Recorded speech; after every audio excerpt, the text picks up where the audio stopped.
Yeah.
Yeah, I'm actually not going to be initially.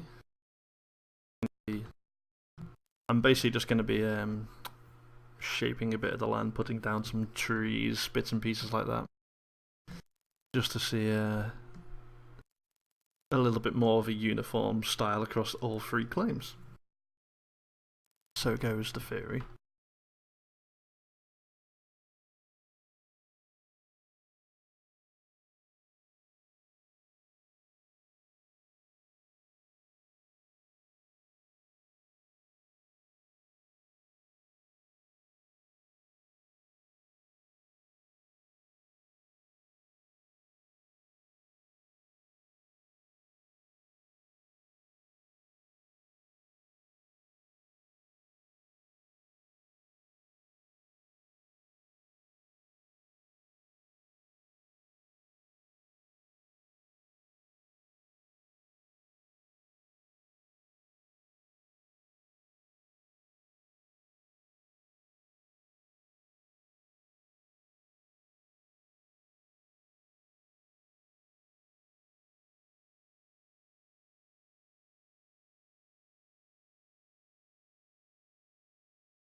Massive tree.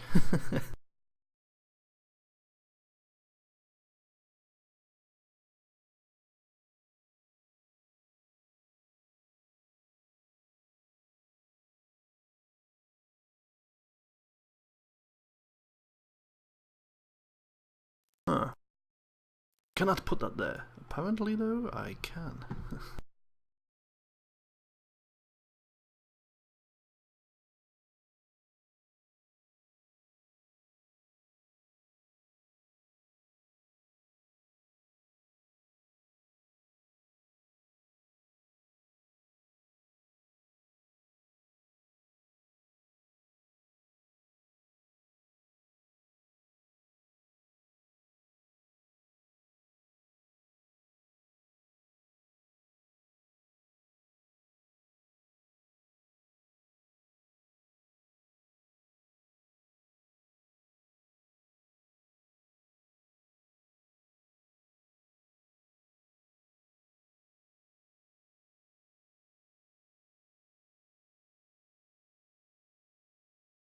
So, yeah, the only reason why I've moved over to this particular area. For those who have been watching, they probably would have seen that, like a lot of the guild, I had a place up in the desert. If I actually pop open my map for a sec.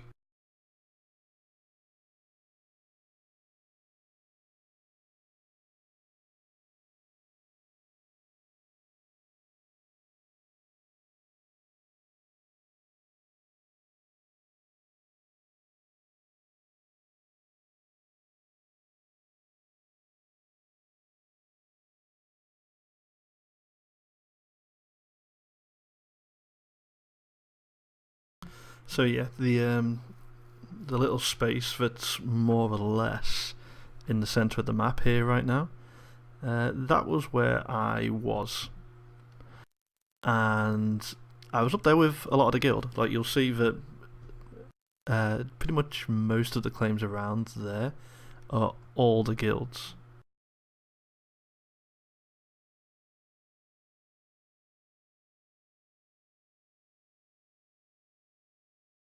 And I am now here.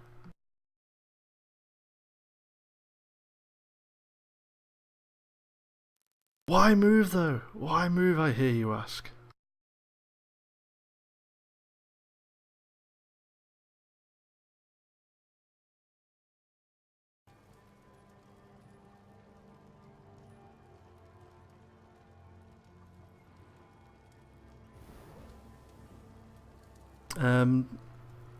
The reason why I had to move was purely a alpha bug related issue, which isn't fun. But yeah,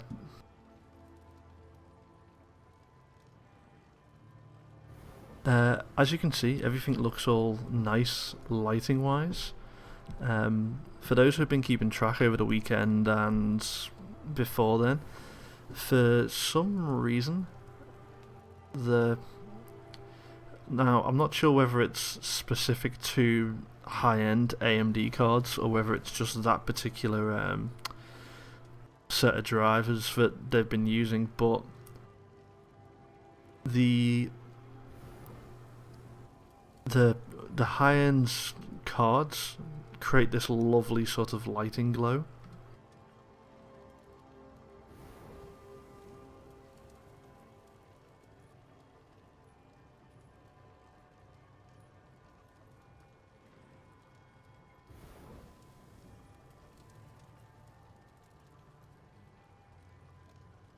You know, which is fine if you're recording stuff at night because you don't notice it. But if you were playing in the desert in the daytime, the sand basically looked bright red, and it was driving me mad.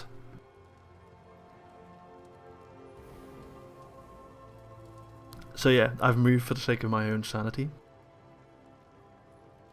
That, and it means I get to show you stuff, hopefully without bugs here, there and everywhere. And I can mess around planting trees.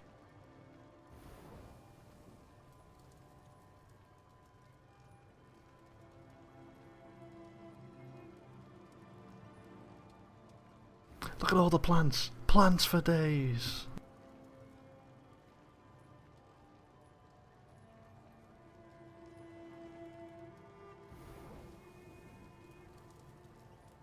Anyone else think I've gone a little bit overboard on the props?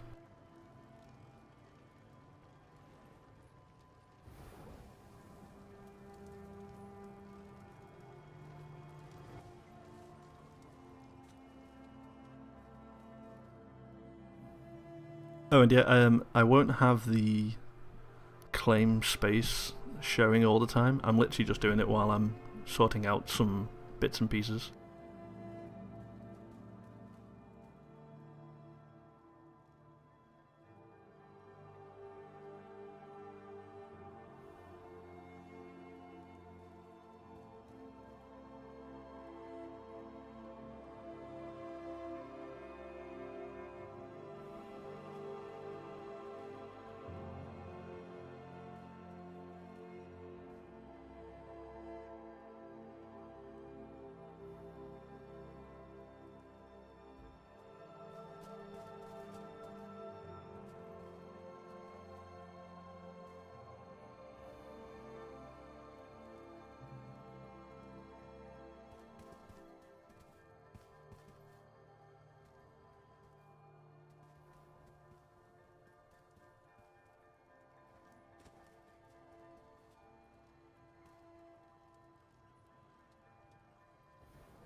So much space, so little time to mess with it.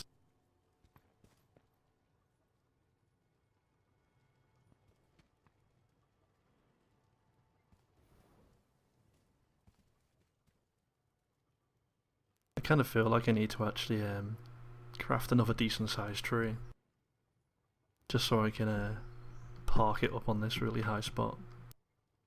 But most of the build, I think, I'm kind of keeping it in my head to try and think what I want to do with this. But the only quote unquote flat bit is the little valley that I've selected at the very bottom of it. All the rest of it is pretty much hills either side. But yeah, I don't know, we'll see. I'm aiming on streaming for a long time today. It may not happen, who knows.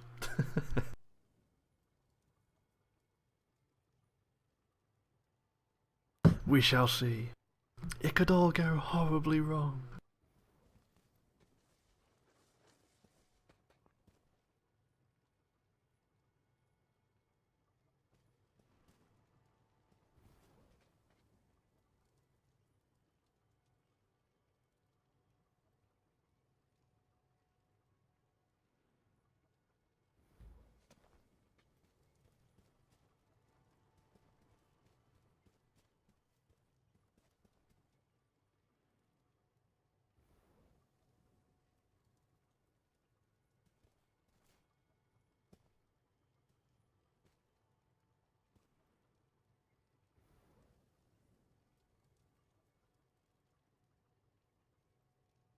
Yeah, I found myself doing this the other night with this particular prop.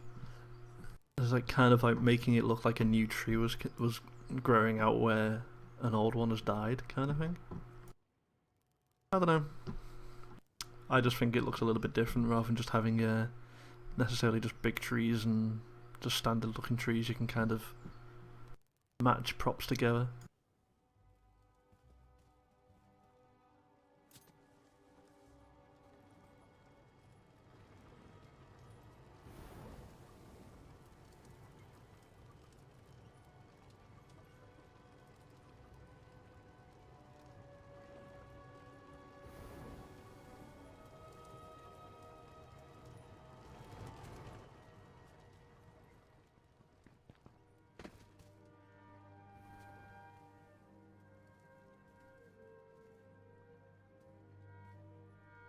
This is just really going to complain at me now when I try and place this. I've only got that much space at the top part of here. Oh well.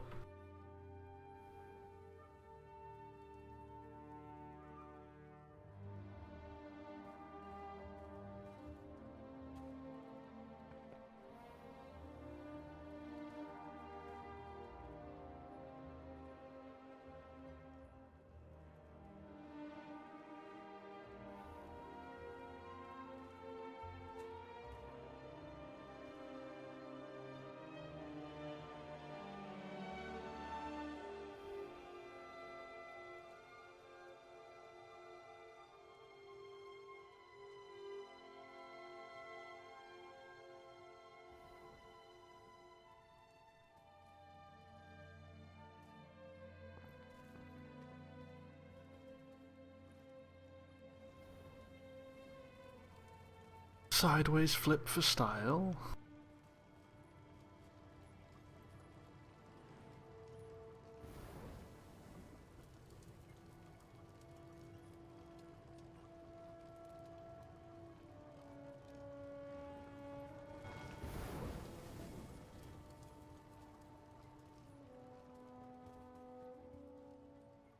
You can kind of get lost with these props, you really can.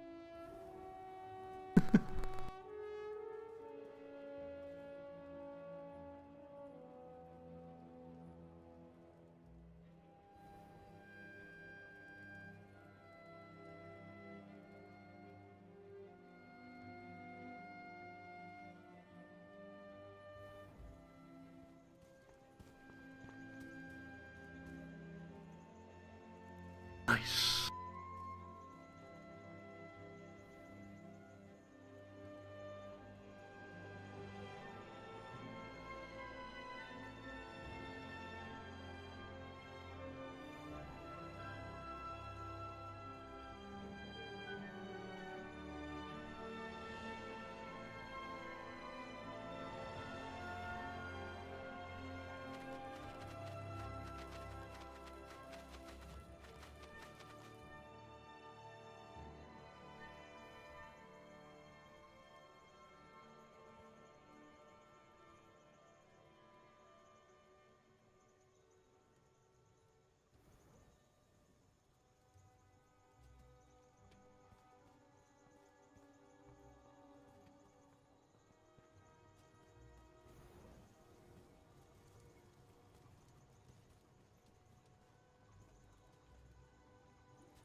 So yeah, the game's been doing a lot of this recently. This is the only reason why I could claim all this massive chunk of space here, was whoever this belonged to basically up sticks and went. But yeah, it's been leaving people's buildings. I'm not sure whether they've intended for that to be the case. If I want to.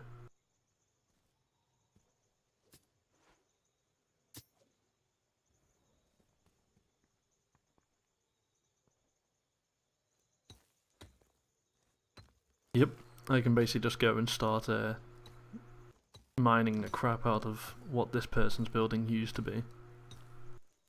So, yeah, it seems a bit weird. I'm not complaining. Free materials to use is always a bonus.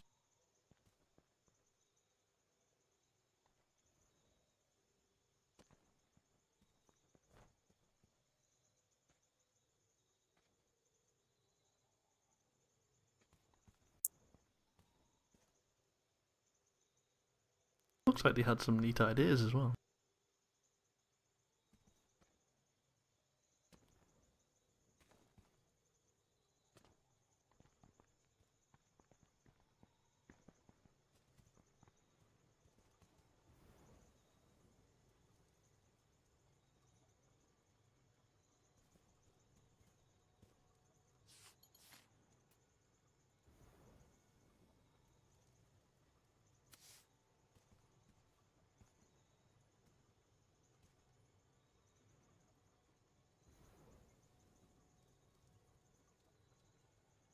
To answer your question, not using the pick.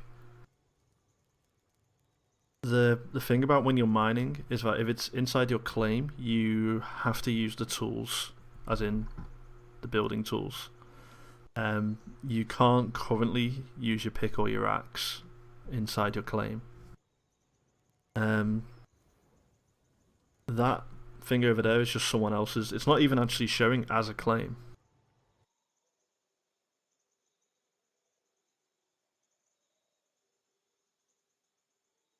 The red space will be off me because my claim literally comes right up to the barrier here.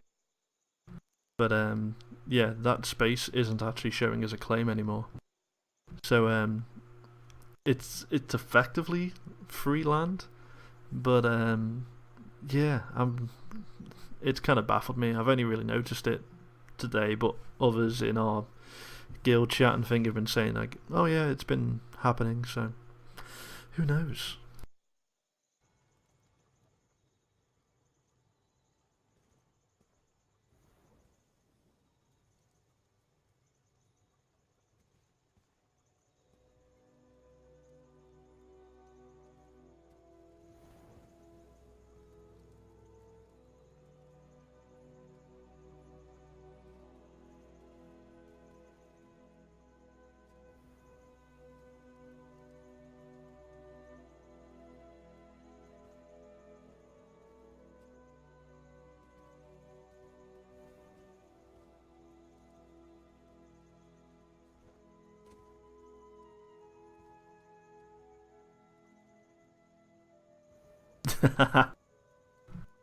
Yeah. I've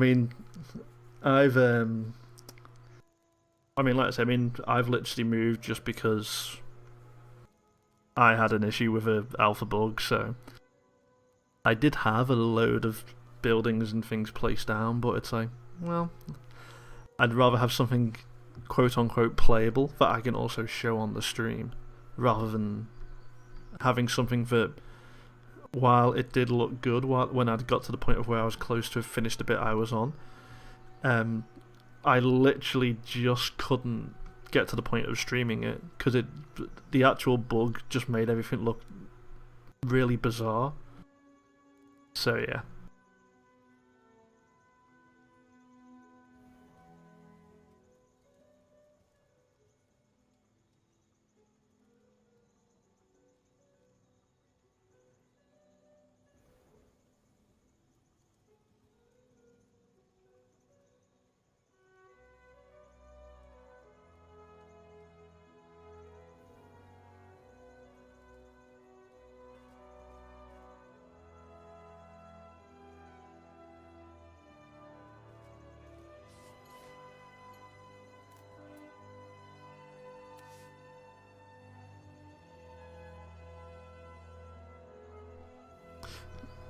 You know what? I actually said that the other day. I mean, it's you'd think that things like the mining and building and stuff like that would get repetitive, um, but it really doesn't.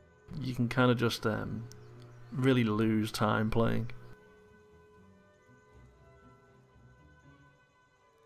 which is, I suppose, kind of the idea. If you can just start playing and not get bored by it, I mean, surely that's kind of the point of a good game at the end of the day.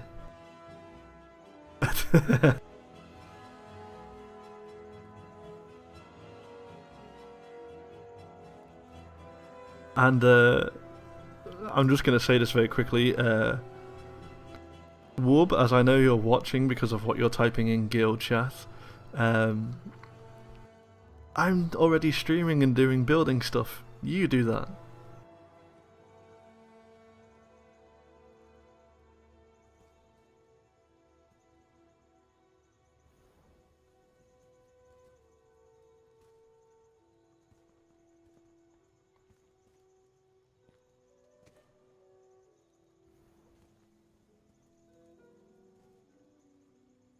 I think what I'm doing here though is the Minecraft equivalent of when you build your first hut. I'm just like building a space to put something in.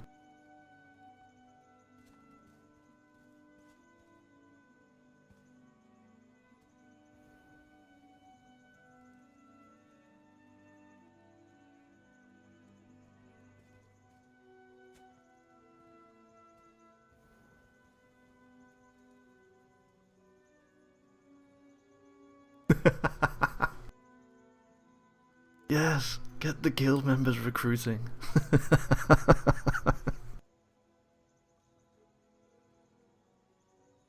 Oh dear.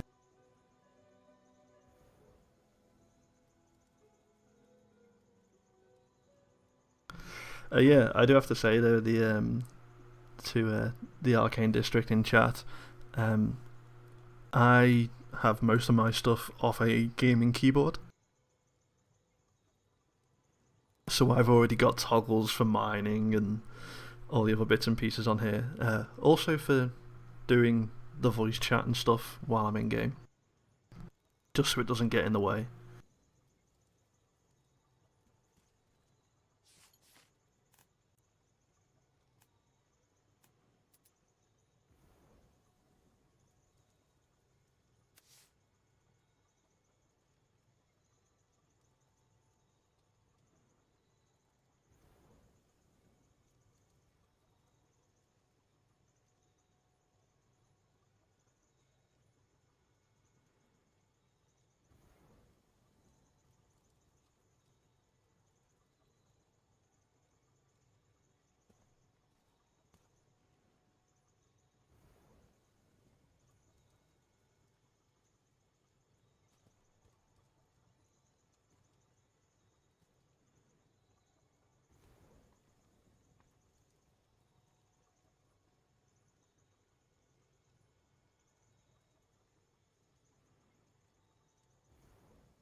Yeah, Muscat. There's quite a few wiki pages for that sort of stuff.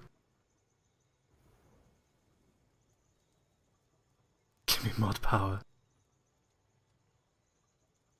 He's gonna destroy the chat.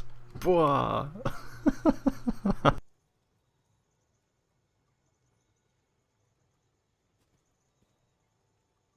Yeah, those of you in chat who aren't actually in game and in our guild chat right now, um, you can't see the chaos that's happening behind the scenes. No.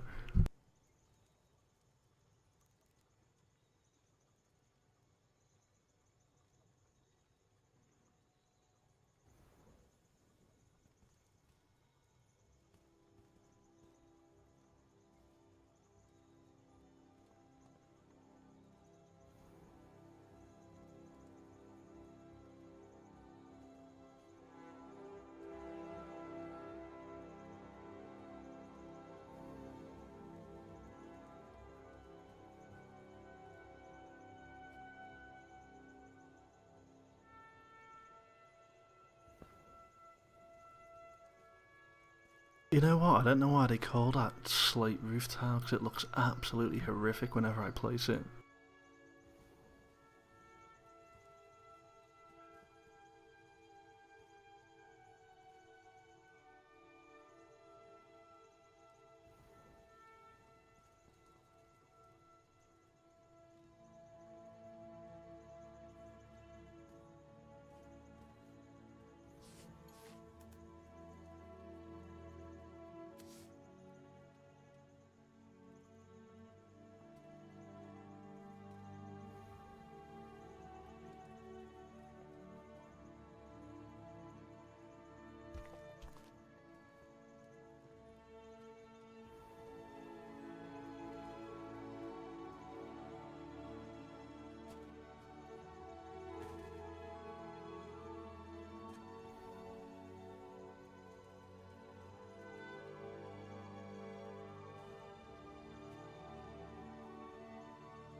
Yeah, I mean, for the roof tile things, I mean, that's where I use this particular one, because it's the actual texture itself kind of looks small enough where you'd think it makes sense.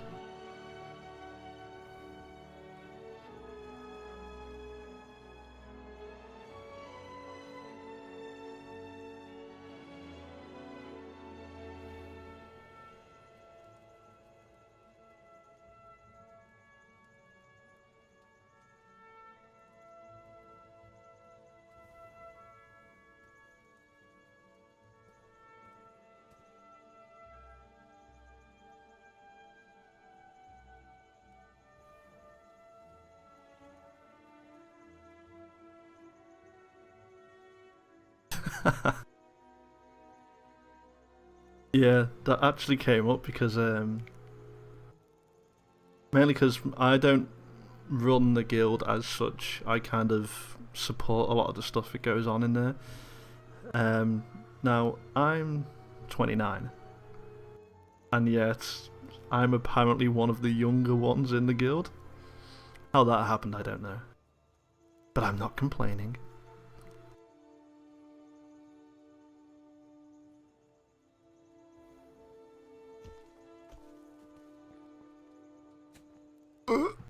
Not watching where I'm walking.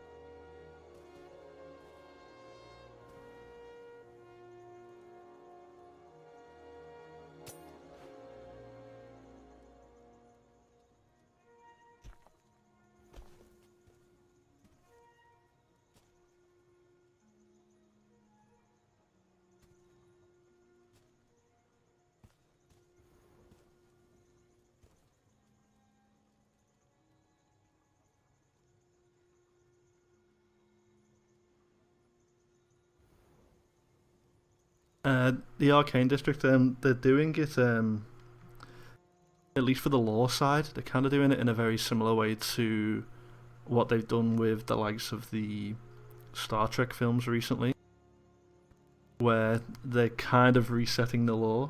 So it's like the names and things will be familiar to people who have been involved in the games beforehand, but you wouldn't necessarily need to know about it.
Yeah, I mean the thing this time as well is that Sony seem really keen for players to create their um, own lore.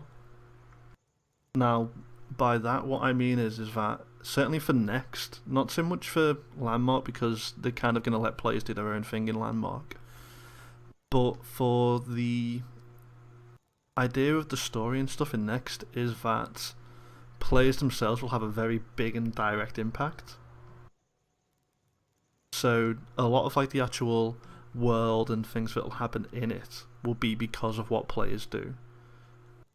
And so rather than having lore that the game developers have artificially created for the game, one of the things they've even said from the off is that they want to kind of have a situation where players will go in, say, 2 years' time, 5 years' time, or whatever, and if a new player comes in, they'll go, oh, well, you missed this big civil war, this city didn't even exist back then, this faction kind of grew out of the players supporting this group of NPCs and all the rest of it, and that's kind of where they're making it really, really different.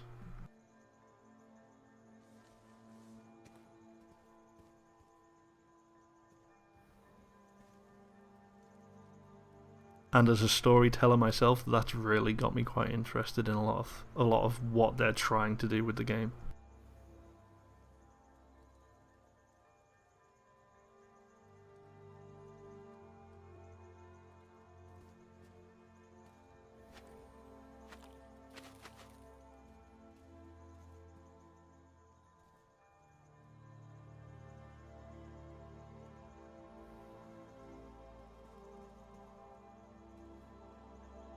Oh, yeah, you can do first person.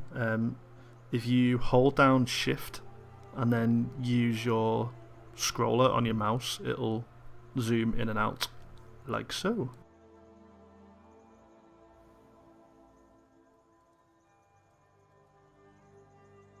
So if you want to, you can go right into first person, which is kind of cool, because you do get like a really close down first person view, so you can see things a lot differently.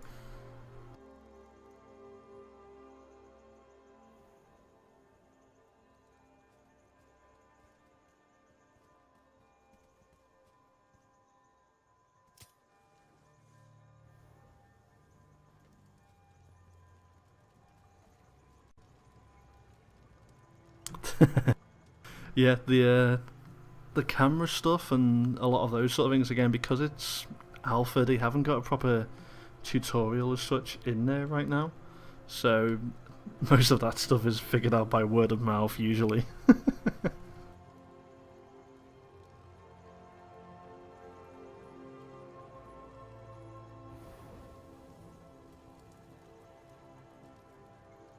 In truth, you can kind of see a lot of the smaller detail. You don't really get it when you're out in third person, but there's a lot of detail just generally in the landscape.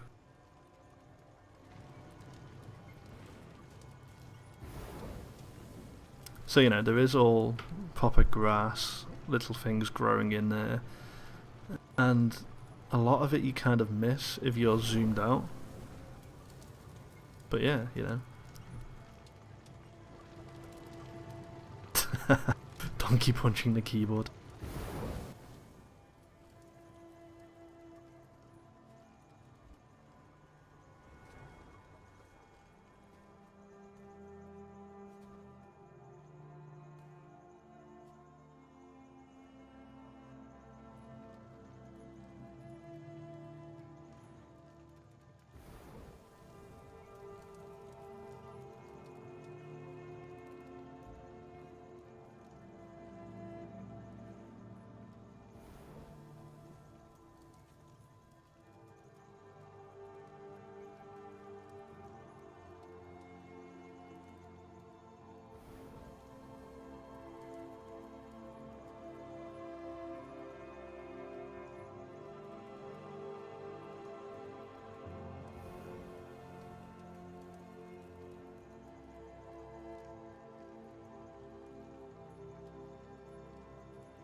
The actual shape of the world is randomly generated.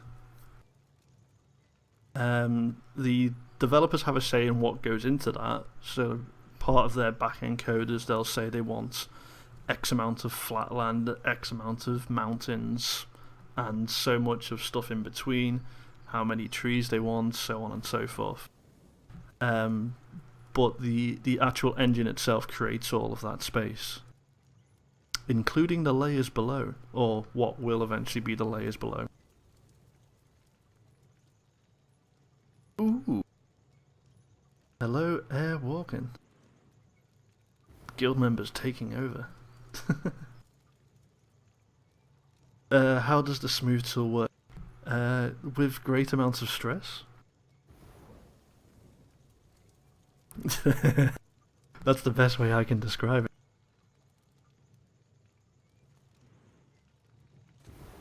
I'm going to show off a bit now.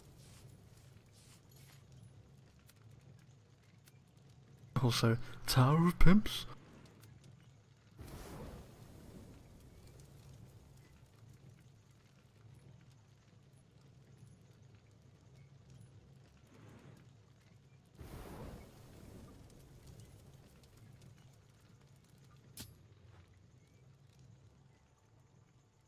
So, this is more or less as smooth as you can get something, at least as a round shape.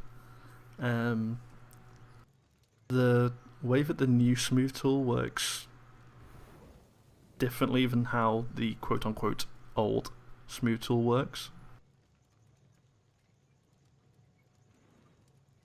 is that the new one kind of works like a sander, so it's like whatever size you have selected, like I've gone a little bit extreme with this. But as you do it, it'll basically smooth out a shape based off what's around it.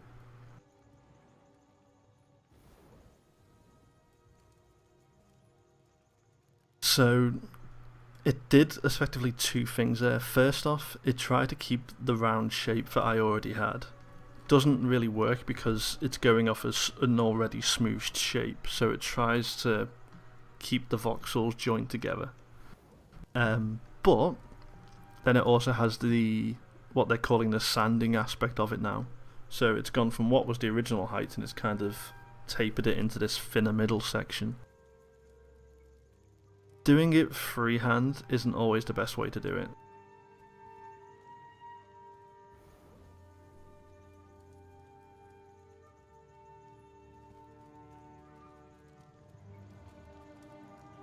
Where it's actually most useful,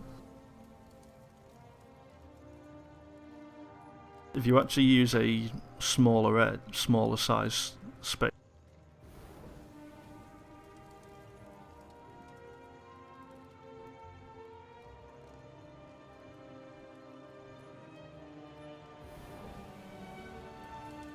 And you can generally use it to create softer edges rather than having like the normal squared off edge.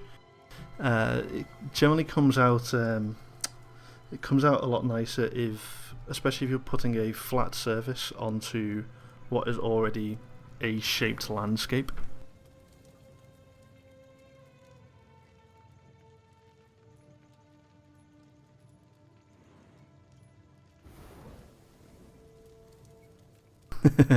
The powers of the easiest way I can tell you about these commands is that undo, copy, paste, things like that are all exactly the same commands if you've ever used Microsoft Word, Photoshop, anything like that. So to undo, Control Z, redo, Control Y, copy, Control C, paste, Control X. Yeah, a lot of it kind of is the same stuff.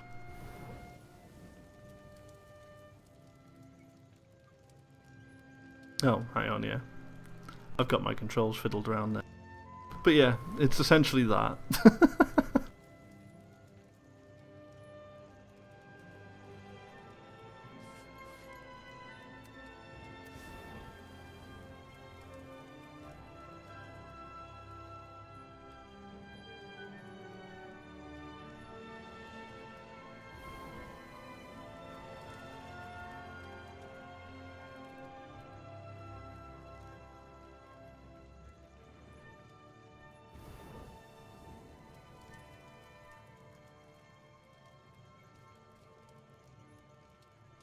Blimey, I didn't think I'd built that high up when I had originally placed it.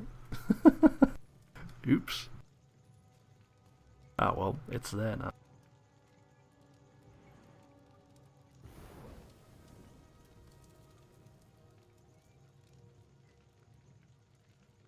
And yeah, little bit I'm doing here now, whenever you get any distortion of blocks, it doesn't really matter what size you're using it. If you want to make it flat again, you effectively just reselect the bit you want to fix, and then just replace those re-add those blocks even. So for that this corner here, it got distorted because I was using a small-ish round template to create my leg there.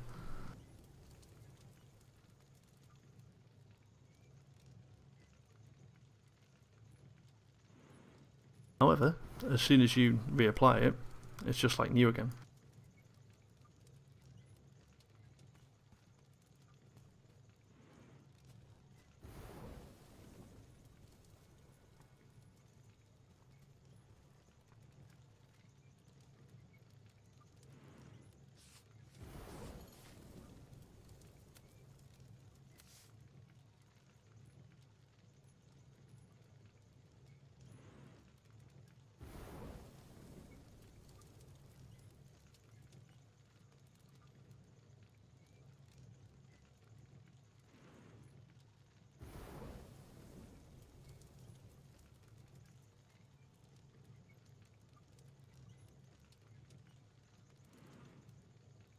The other tool that they don't tell you about, which is fantastically useful,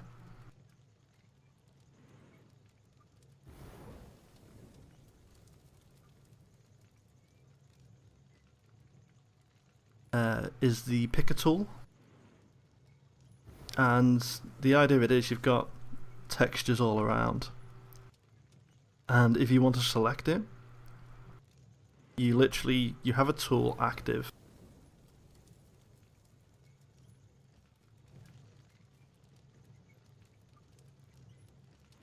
So I've used the selection tool, and I've still got the selection tool active because I'm wanting to use this corner. But rather than having to go through, find a texture in a monumental list, I mean, I know which one it is because it's that one. But if you've got to the point of where you've got loads and loads of textures all over the place, and you literally just want to pick out the texture that's there, wherever your mouse is pointing at,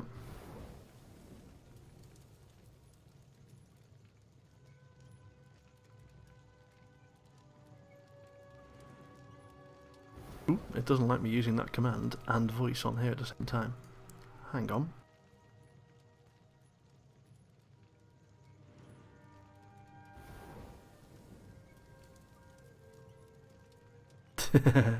So yeah, the idea is if you hold down your Alt key, you'll actually get the little beam of light that was showing up, and then when you left click, it'll actually select that texture for you. So it looks like this.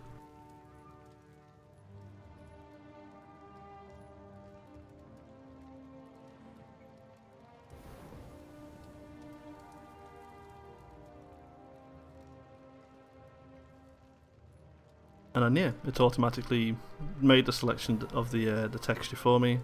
I just apply it to where I wanted, and off you go.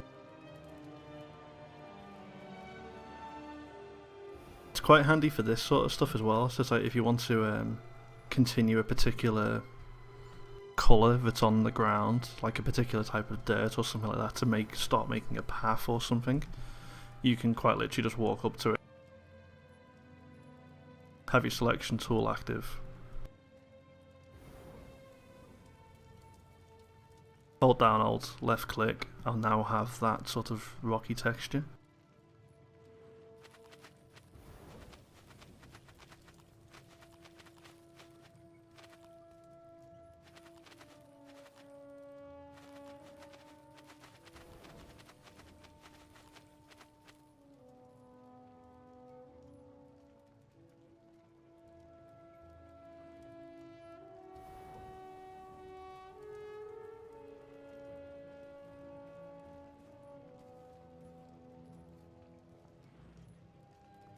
Uh-oh, it's sticking out the back.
I really need to watch my stepper times.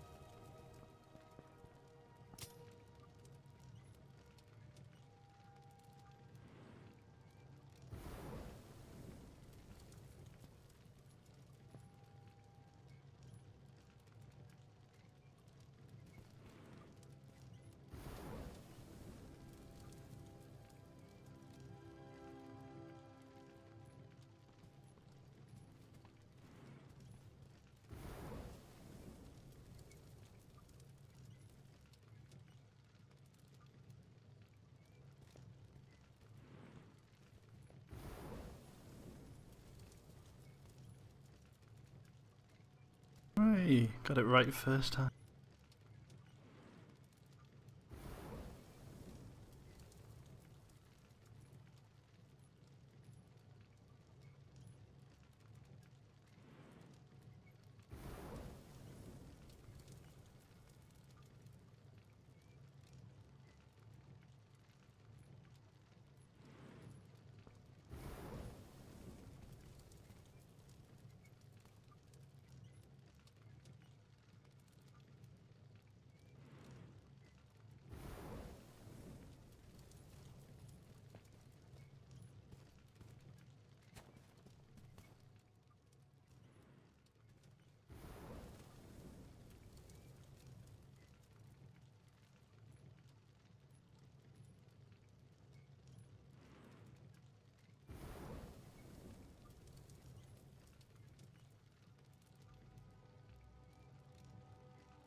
That was harder to place than I thought it would be.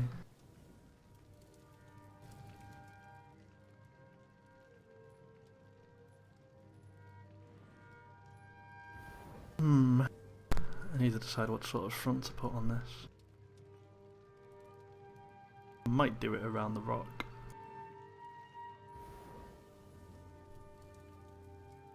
Okay. Yeah, to explain the numbers, the first one, which is essentially just the 1 right now, is the size of the cube or sphere you have. It will change essentially based on the amount of material it needs for the shape you have. So if I actually increase the size of this,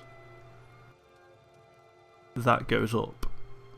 So if I want to make a cube of that size, it needs 1728 essentially pieces to make it. And the number below it is the total I have right now.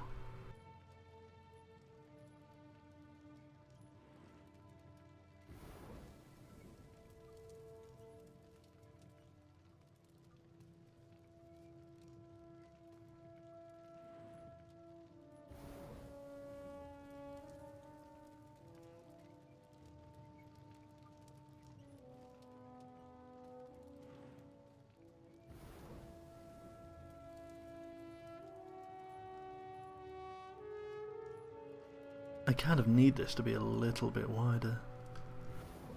Not by much.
Yeah, a lot of people do that little trick, so if you just take a stupid example like this copper pick, you know, it tells you that you need like a certain amount of copper, certain amount of plain wood. Now, I have above and beyond what I need for that. But when you're just starting out, if you're not sure how much you need, so like if I needed copper, you can basically just select the bog standard copper and it will always leave your total amount up in the little left hand side there. So if you need to go out and collect a set amount of it, you will always know how much you have and how much you still need to get.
Yeah, this is also why I don't build fronts onto buildings straight off the bat.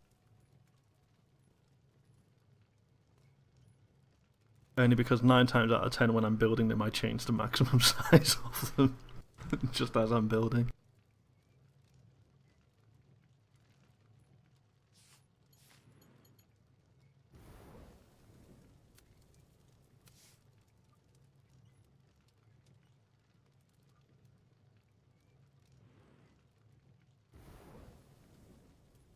Ah.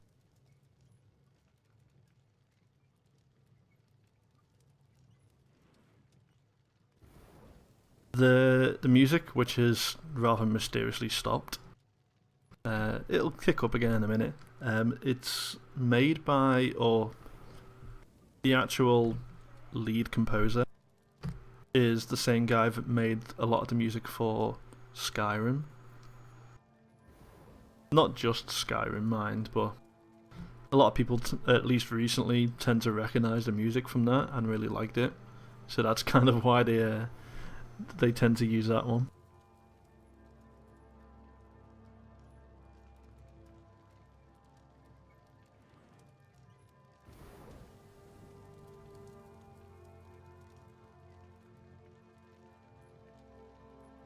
Uh-oh. Yay. Camera placement misbehaving.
Yeah, a lot of people have said, like, I mean, with the music, that's kind of one of like the big things why a lot of people have said they don't get bored playing it, because they can just kind of get lost in building, listening to the music, kind of thing. So, yeah, you know, it's kind of a really bizarre thing, but it's really cool.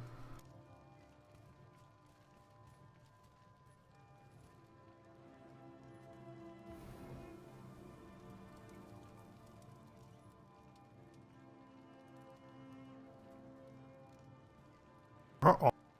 Missed a bit.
Grapple hooks are great. Just from being able to do just stuff like that, where you can just zip line yourself straight to where you need to go, makes life really nice and easy.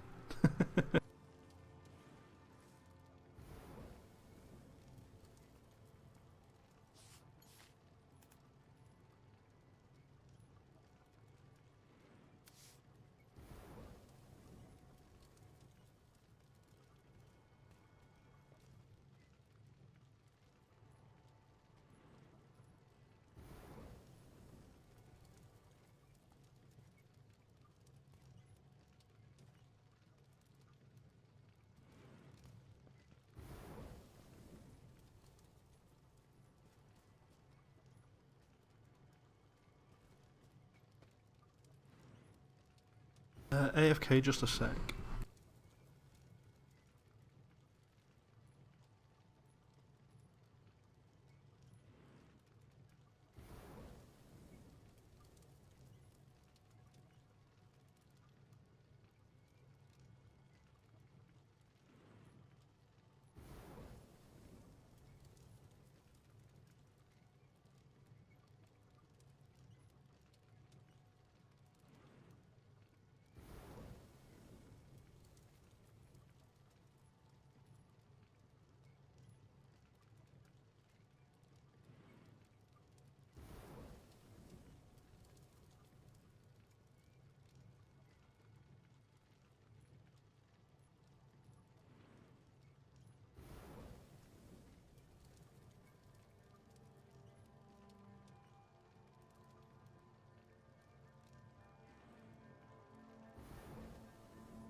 Sorry about that, folks. I got a phone call there, so I had to just go off stream just for a sec.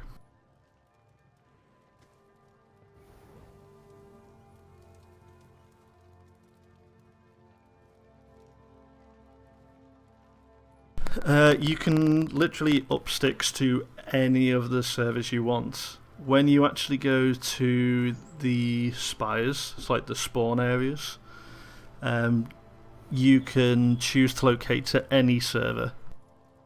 And you can also choose to go to any continent. There's literally no limitation on it. So, if you wanted to come to Satisfaction, the EU server on Tableland, you could do. Hint hint. I say that, there's actually not a massive amount of space around here now. I kind of lucked out with the space I have.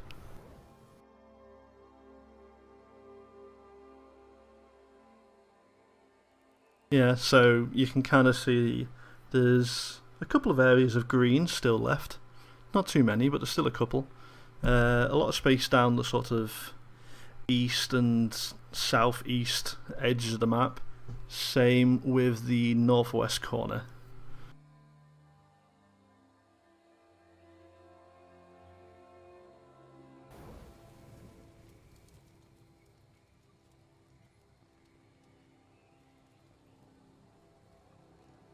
Be claims everywhere, man.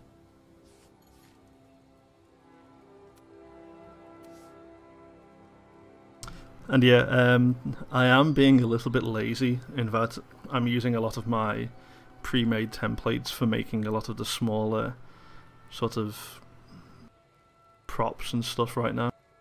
It's just purely to save myself some time.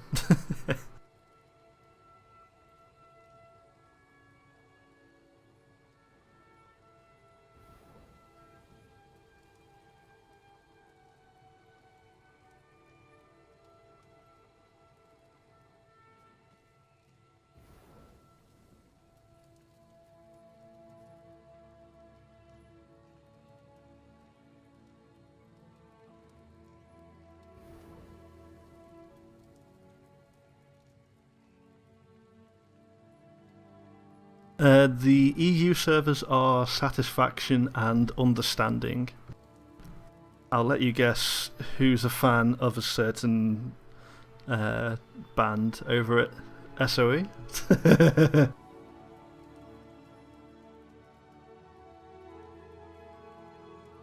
Either that or they're really pandering to the stereotypes.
And yeah, I'm not sure why there's not a lot of EU streamers about right now for this game.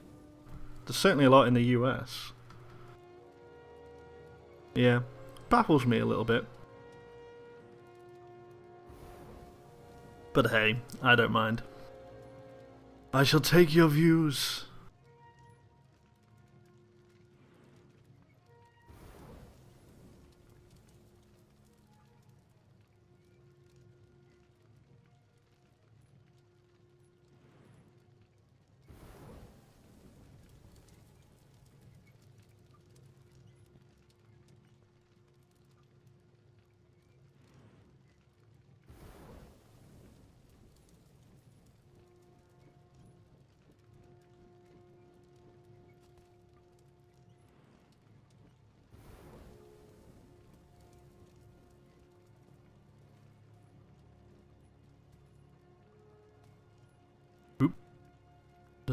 placed another block behind that.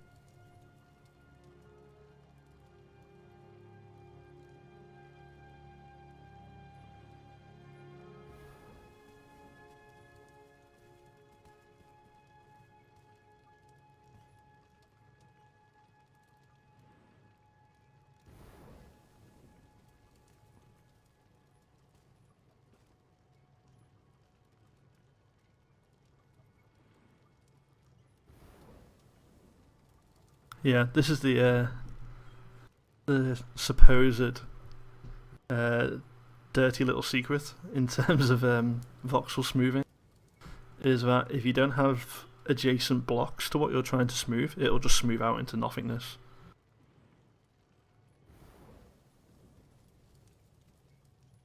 Oh, yeah, I'm covering our guild chat up, mainly just so that if the guys don't want... I mean, they can get involved in chat if they want to, because a lot of the guild are actually in chat with you already here now anyway. But it's purely to give them a chance to have basically their own private chat, which is kind of the point of having that there anyway.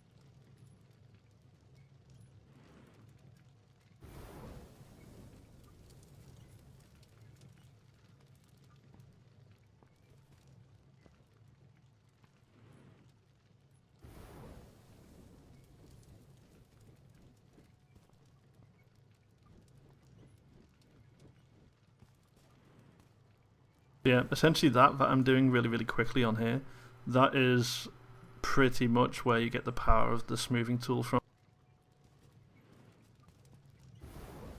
Good morning to Daddio66. It's still morning, just about.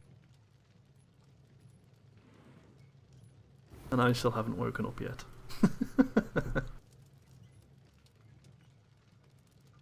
Someone go get the coffee on.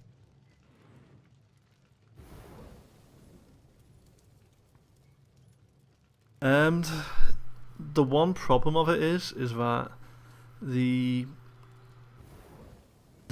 in-game chat in itself is also partially transparent. So if I try and put a semi-transparent watermark in, not only can you still see the chat anyway, but then it kind of doesn't block like what's going on, if that makes sense. I'm just thinking about nasty cardboard. Yeah, I mean, it's that particular thing isn't ideal. They have said it might potentially go away depending on how because they are planning to have dedicated Twitch integration with this.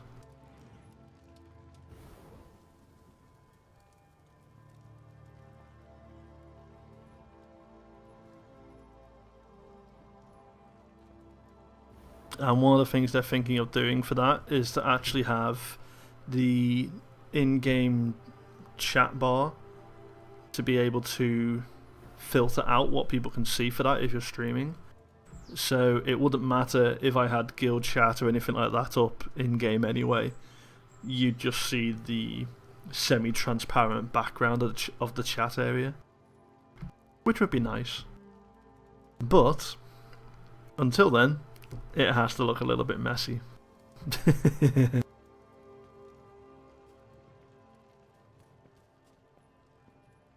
Speaking of a little bit messy, I don't really like how that's come out.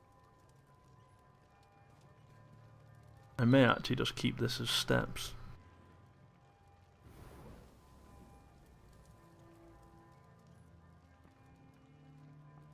Also, the fact that they've changed undo so it's a little bit more reliable, so much nicer.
You see, I laugh about you saying about creepers and stuff, but in truth, that's one of the next things coming for the game. There are going to be hostile NPCs.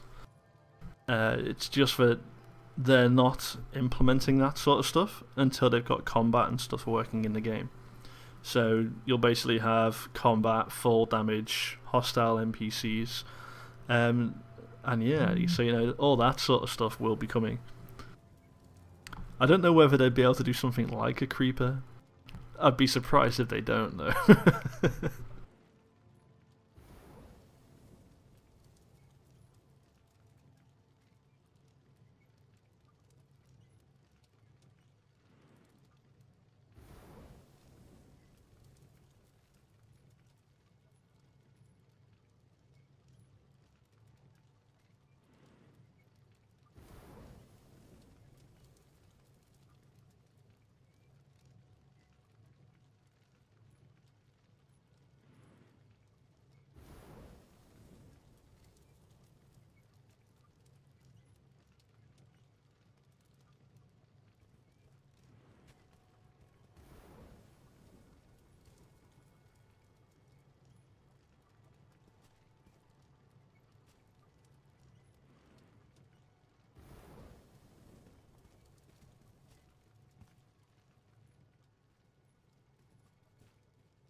Kind of feel like I need to put something underneath here at some point. We'll get round to that. Hope it's possible to lock like. Yeah, I mean it's again that sort of stuff they haven't overly specified about. The only thing I've ever seen really of a hostile NPC interacting with the world was right back when they very first announced the current version of EverQuest Next, because that's gone through a couple of various iterations over the years, and also for this EverQuest Next landmark. And it was when they showed the clip of the absolutely massive iron golem smashing into a building, and it literally smashed a massive hole out of this building. Now, whether that's what they're thinking about wanting to have in this, I don't know. I could see certain people, I mean, this little tiny thing I wouldn't be that bothered about, but you know, you can make some absolutely massive structures, so I would probably be peeved if something could just come along and smash it to bits. But maybe they're going to give us clever ways to be able to defend them as well. We don't know that yet. All of a sudden it becomes like a tower defense game.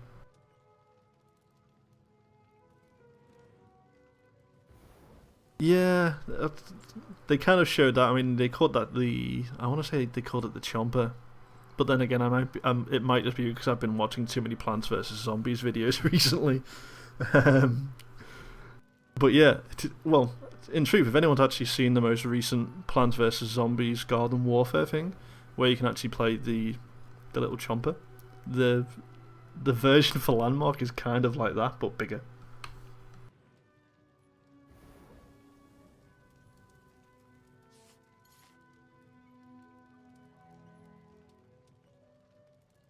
Yeah, Game Boy.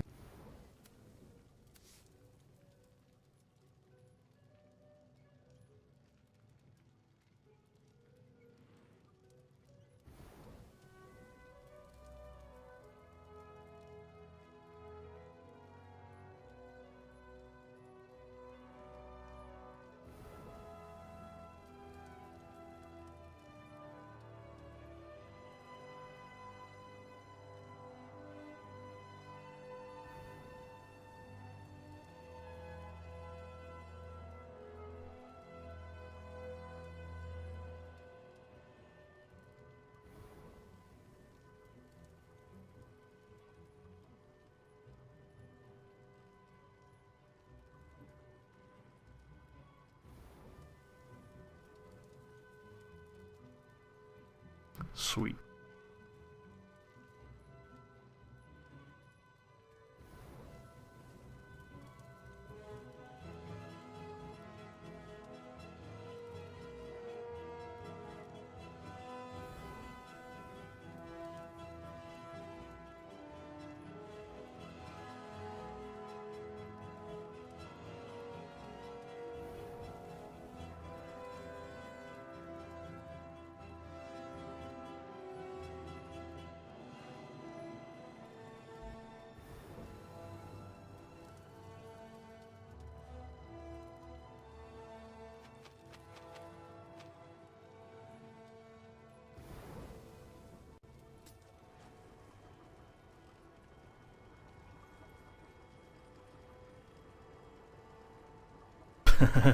This is how you can tell I've gone through too many builds already. I've just got like a vault full of random props.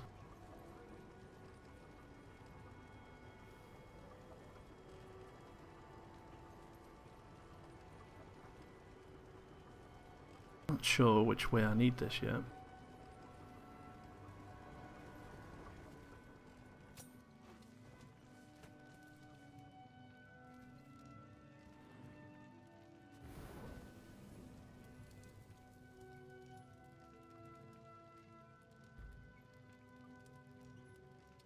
Right, that's the right way. Now to place it properly. Yeah, I mean, seriously game, you know, sometimes the props just like to misbehave. You know, I left a perfect space for you.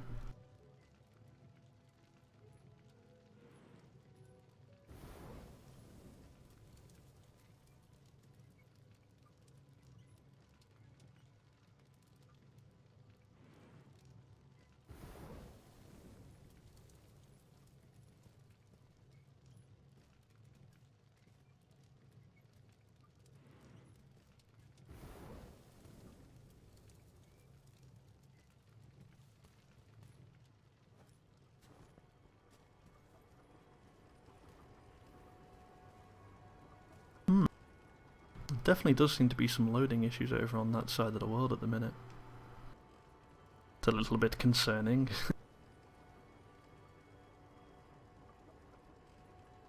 Yeah, if I crash, it wasn't my fault. It wasn't my fault. Yes, Flap, it is Chris who is streaming. Hello.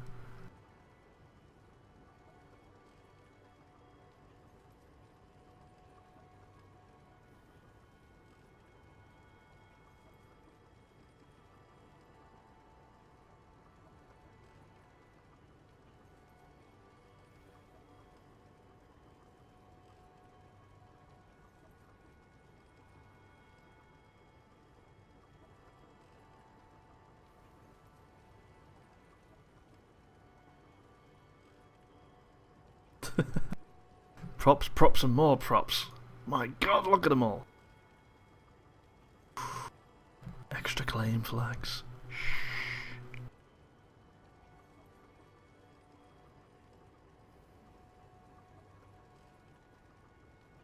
Speaking of, what the hell happened to my Trailblazer flag?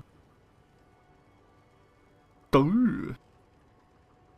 That's gone walkie somewhere. Oh well.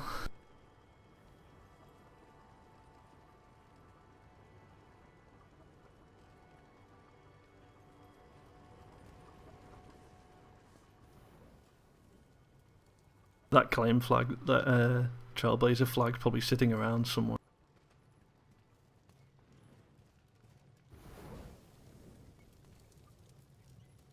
Is the massive hole in the world showing up on stream, by the way, or is that just at my end? Everyone see that?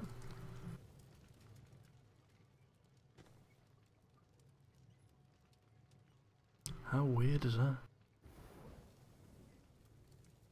It's like, it's right up to the edge. What the hell?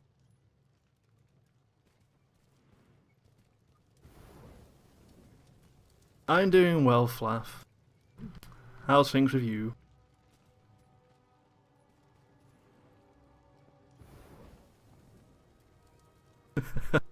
It's scaring me slightly. It's kind of like this random abyss coming towards me. Well, if the game crashes, you'll know why.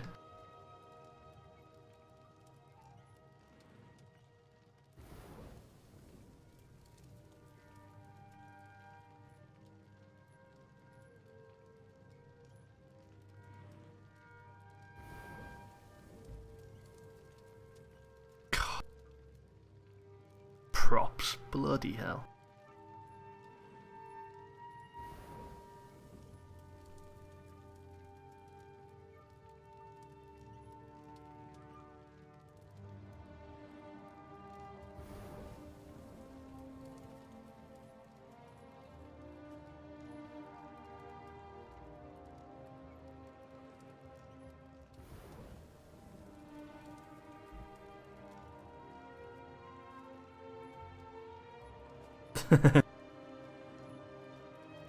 Yeah, I mean, Landmark isn't the easiest thing to stream necessarily on a low spec PC right now.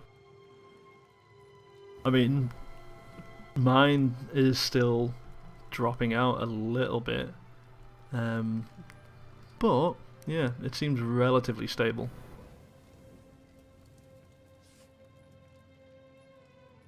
No, this is a hut. Might be a hut for ants, but you know.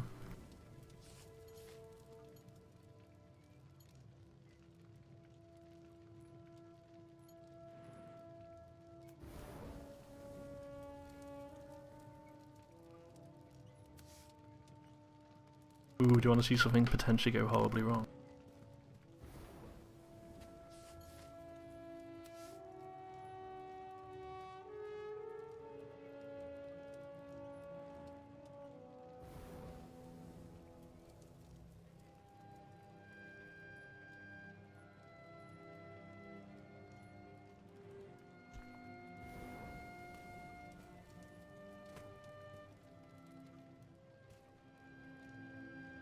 See now, when things don't work like that, that's when I get annoyed. Like, in which world is this thing created where a perfect shape that the developers put in actually gets distorted? I ask you.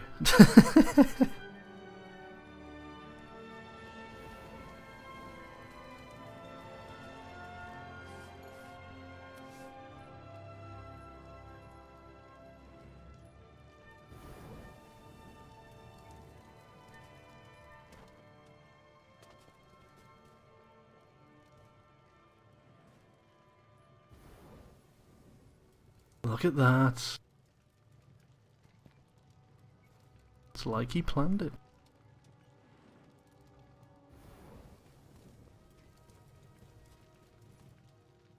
Also, watch this not clip properly right now.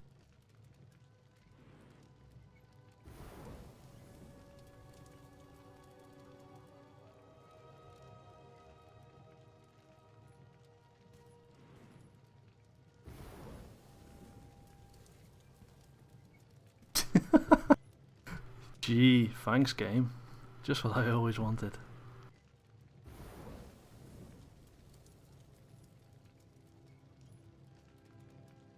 Why you played so many games?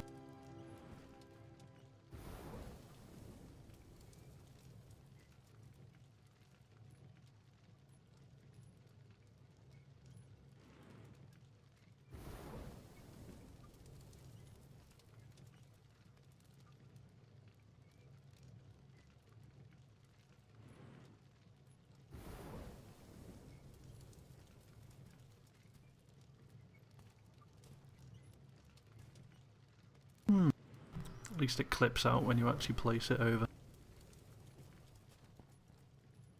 Hello there, Codex 13.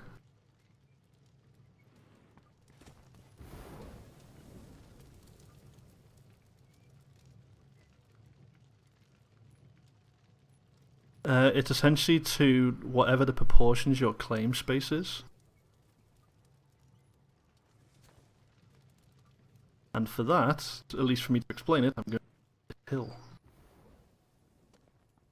Da, da, da, da, da, da.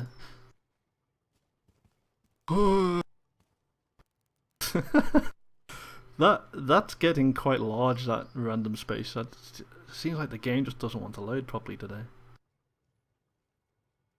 Makes me slightly worried. Just like clipping itself out. Uh-oh.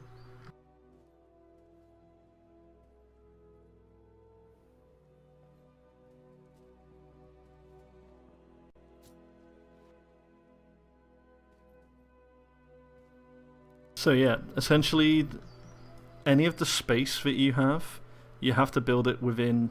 Oh god, that looks dodgy. Essentially where your claim is marked out. So essentially where the yellow borders are will be the edge of where you can build. Or, I should clarify that, it's the limit of the space where you can build and it will persist. You can build outside of the world.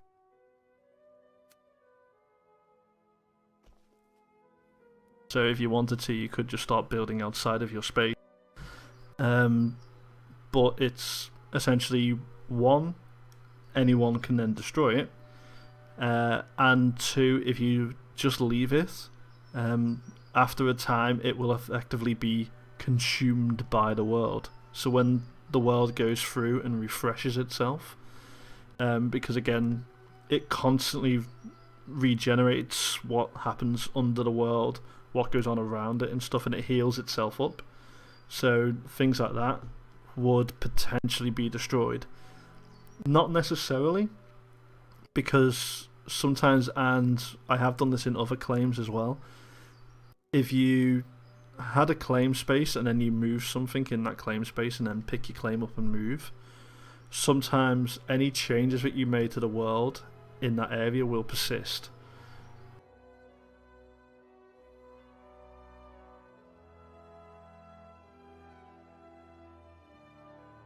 Yeah, you could. I mean, before I moved,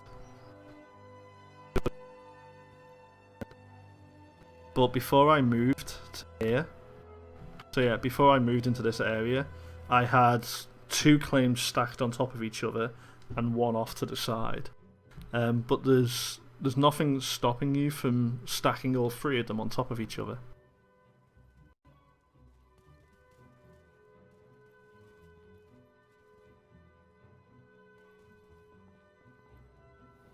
Okay, this will be interesting.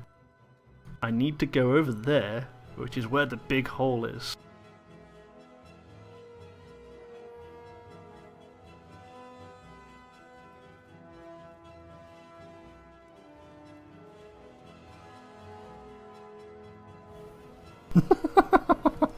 Oh, there we go. It's like, it's there, it's not, it's there, it's not, it's there, it's not.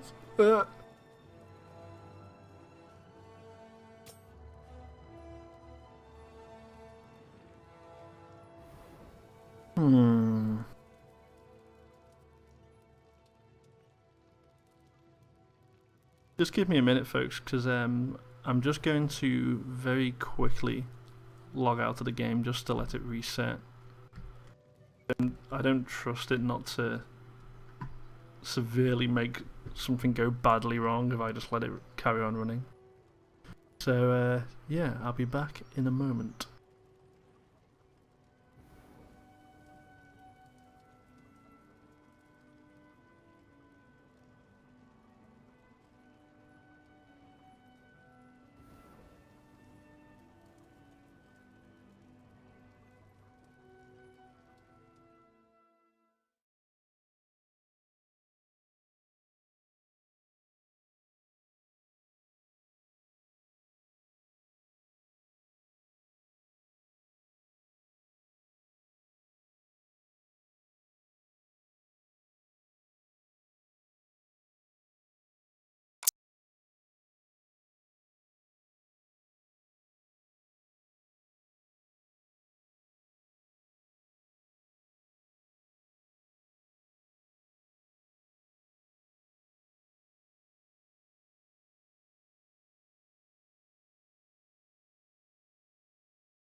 Hey. Now, doesn't that look better?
Yeah, I just have a feeling the game needed to just refresh itself just to not screw things up.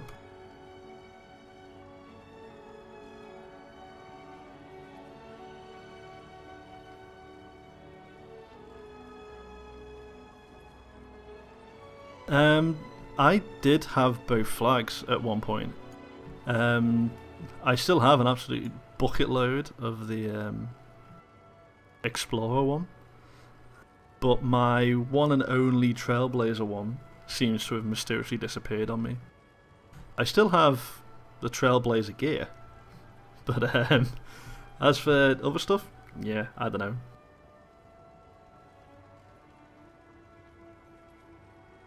I also have the most pimping alpha item.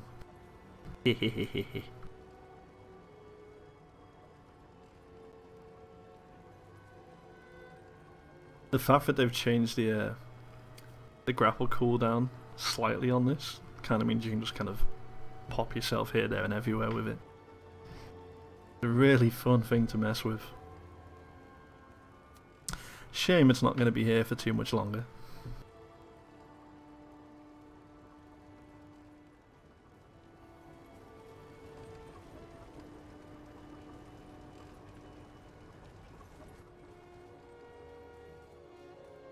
Oh yeah, I thought I put it on that edge.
Yeah, it's a known book, one of many.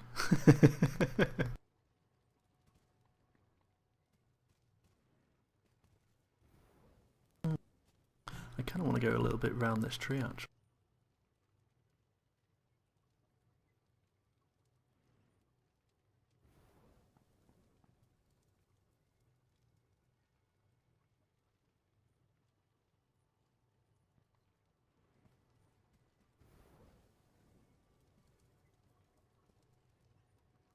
Trust me to make it an awkward size. Hang on. I do need to change that, because otherwise if I try and make a roof on this later, it'll screw up.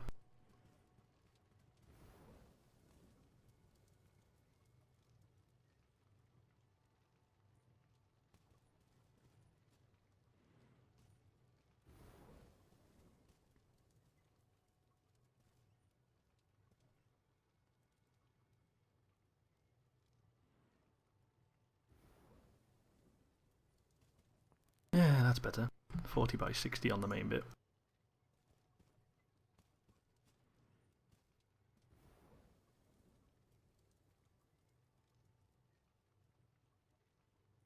Yeah, the only reason why I tend to try and keep things even is just purely for the sake of when you're building roofs and things. Only because as soon as you have an odd size, a lot of things like the line tool and stuff like that have a lovely habit of screwing up on you. So it's never fun.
Yeah, I did have a number of Prime grappler codes for the guild, which we've more or less gone through now. So I might have to hassle Omi to see if I can get a couple so I can use them on the stream and stuff.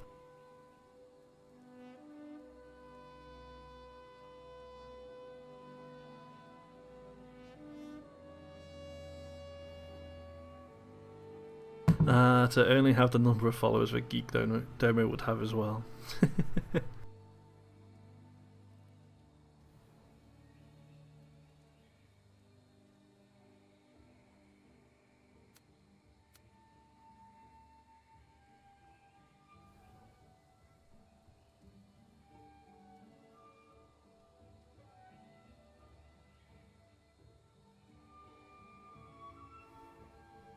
Whoa. Screw that. Oops.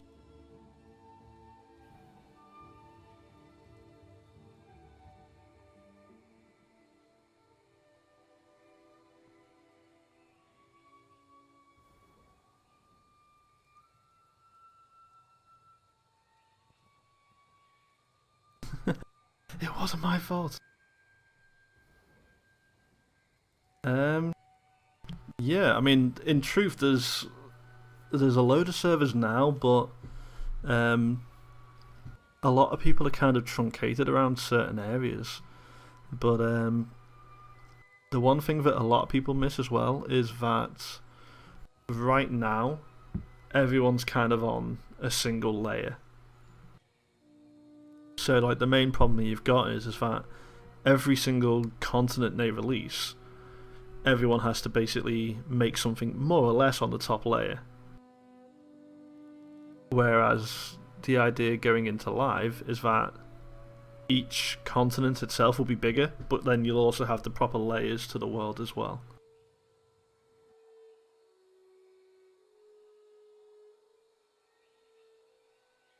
The easiest way I can show what potentially will be the fullest, like the full size of the worlds, the area that is currently in each continent for alpha is what you see here. But the maximum world outline is this massive area way out behind it. So in theory, they can be much bigger, but then also they're planning on making them deeper as well. So you're going to have a lot of a different sort of maximum sort of area to work with.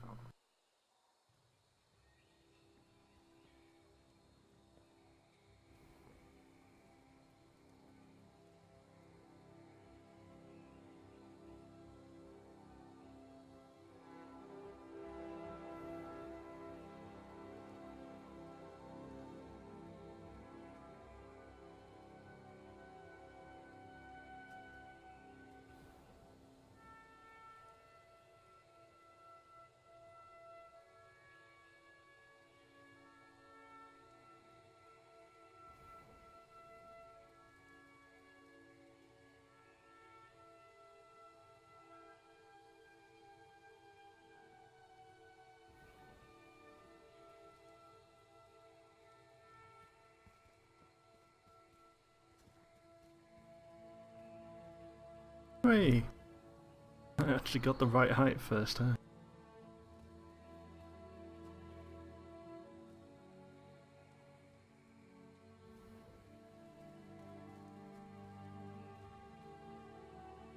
There's all sorts of builds out there, to be honest. I mean, it's kind of nuts, the fact that there's just so many of them out there. I mean, you can't really... It's like, everyone's kind of gone about things in their own way and stuff as well. I mean, I'm doing things that most people have already done already at this point, but I'm just kind of messing around, really. Because I'm trying to show, like, the basic stuff, whilst also showing other little bits and pieces as I go. I don't want to make things too complicated.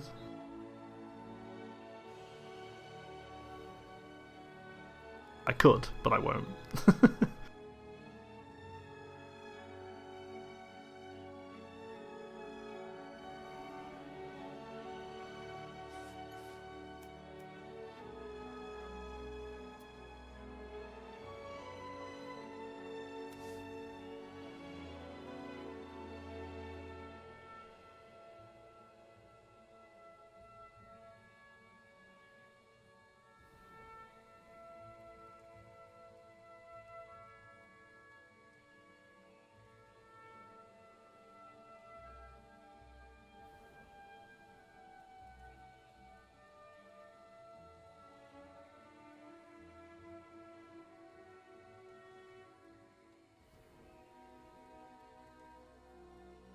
Yeah, I do have to say that, like, one of the things I really like right now is that there's no one set theme that people are building off of, if that makes sense.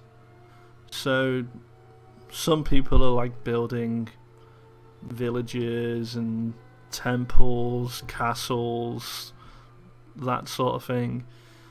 But then at the same time, some people are making really, really modern looking sort of structures. One of our guild showcase videos that's coming up in, I want to say, 2 days' time. But one of those is kind of showing how one of our guild members has just basically made a load of effectively N64 artwork.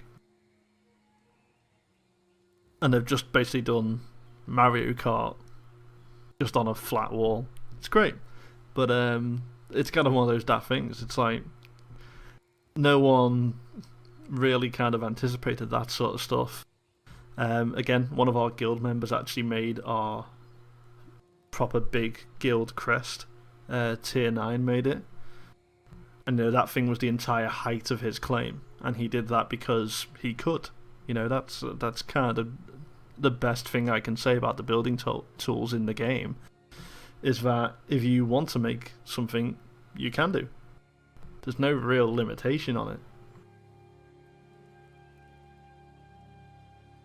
Yay.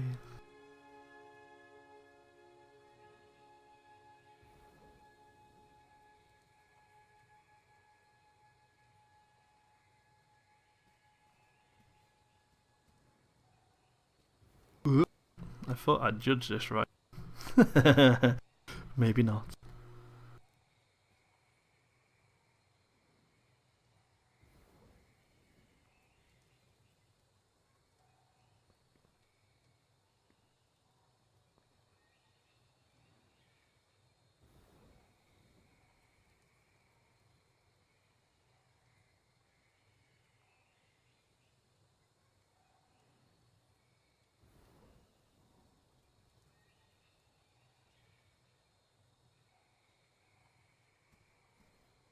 Oh, I even shocked myself though. I was actually right.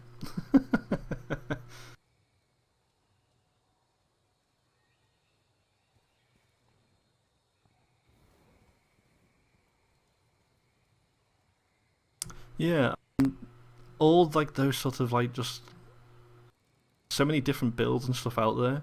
It just makes other people want to go out and try and replicate that, or they'll see something and they'll get an idea based off of that and try something completely different.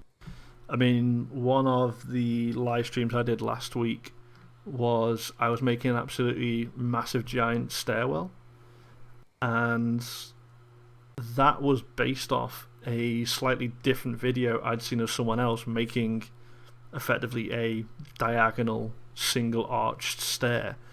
And I went, well, I can kind of combine the two of those, shape it out, and all of a sudden I've got this massive grand stairwell. So it's kind of like really fun where it's doing that.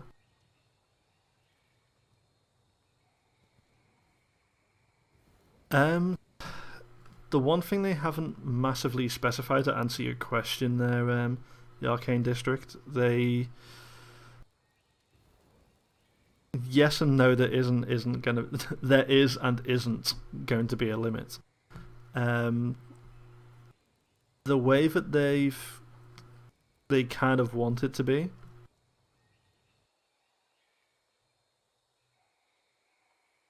and it's a little bit hard to show off this. But in theory, actually, if you take the claim that's just off to my southeast, you can kind of see like where they have a square block of space around their single claim. Now, if you measure that out, the actual amount of space in that area is basically 6 by 6 in terms of the claims. So in theory, if they don't limit it, you'd be able to put 36 claims of space in your own marked off area. Now, I don't think they're going to let you do it quite that high. But yeah, I mean, it's going to be interesting to see where they kind of impose those limits, because that sort of space and what I've got here is only off one claim flag. And their idea further down the line is, along with attached claims, which you basically put onto a main claim, you would then be able to have multiple claim flags, so you'd have multiple locations around the world.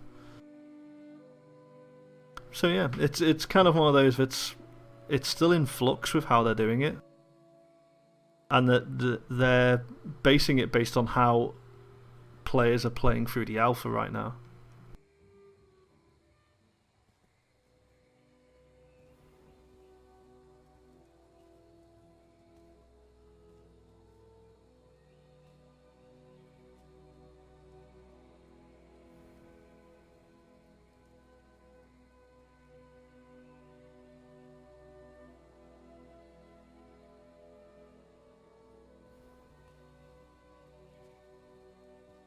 But yeah, to answer it specifically, right now you can only have essentially one main claim with 2 additional attached,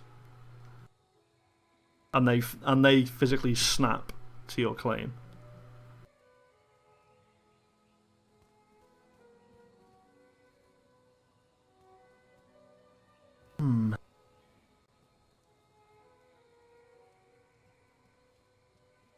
Odds of getting this right first time as well.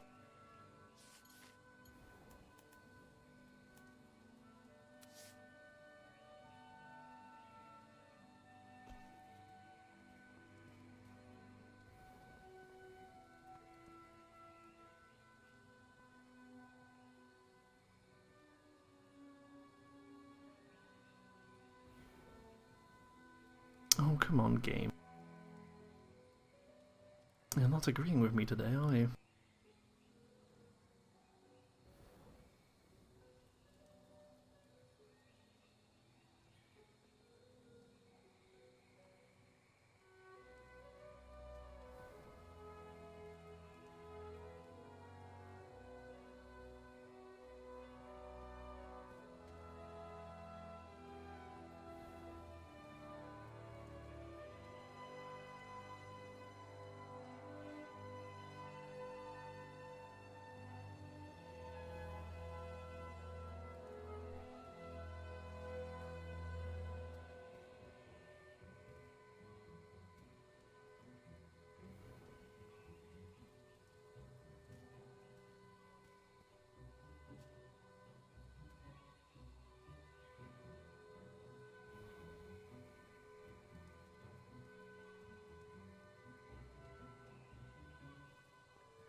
Wow, it actually worked properly first time how I wanted it to. Yay!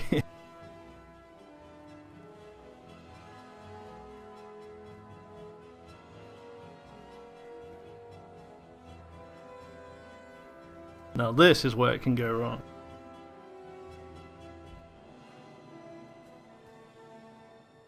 Yes, you're not liking that today.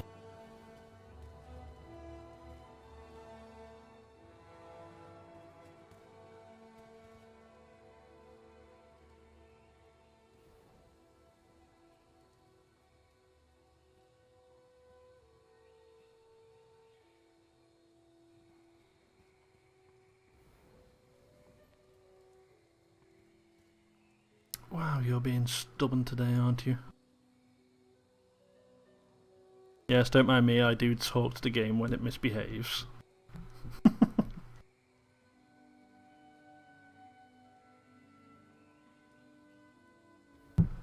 But yeah, a lot of what you're talking about, like upkeep and stuff like that, it doesn't make sense right now because a lot of the stuff that you'd use to handle that just isn't in the game.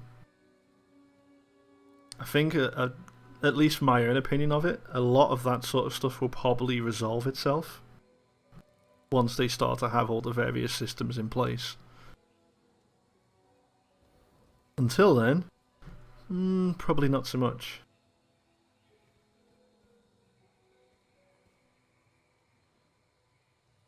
Oh, almost fell off the edge then as well.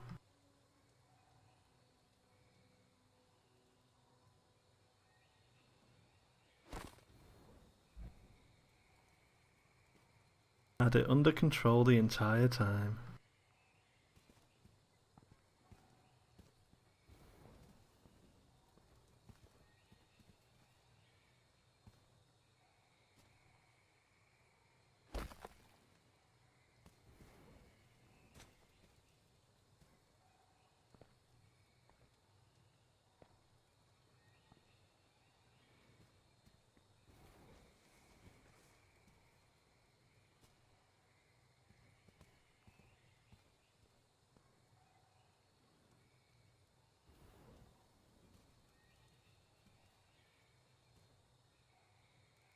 Hmm.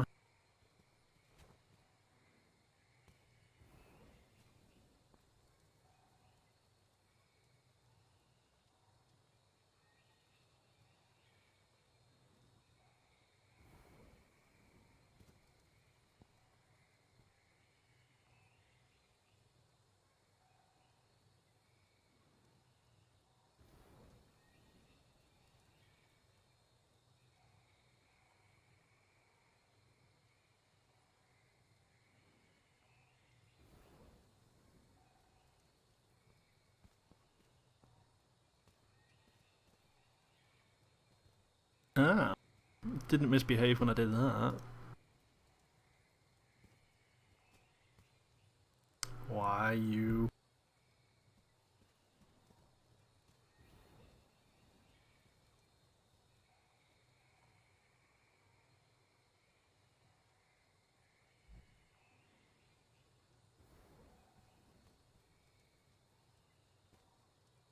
It just doesn't like me deleting that, does it?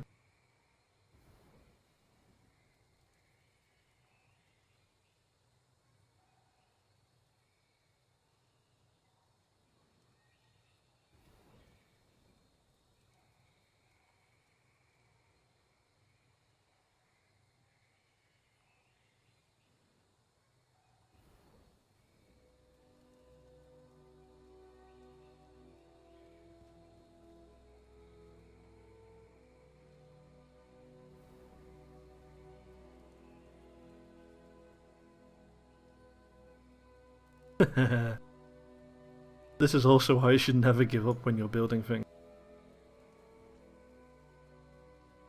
Because sometimes you just have to persist at the game until it does what you want it to do.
Ah, so I probably should have done that a different size.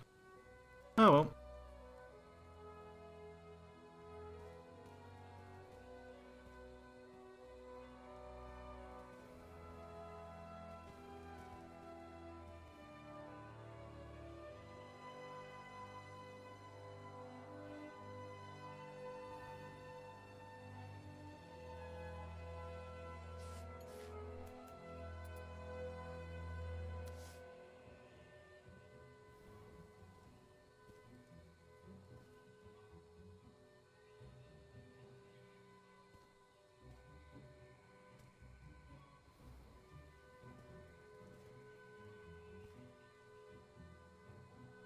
Doi.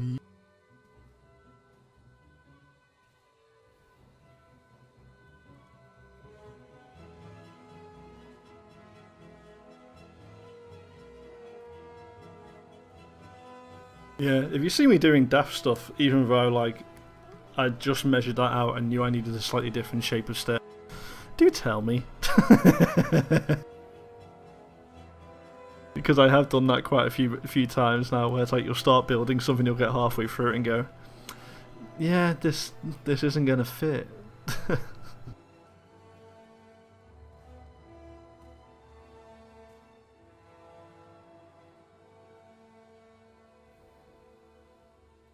I think doing it this way will fit. We'll find out soon enough.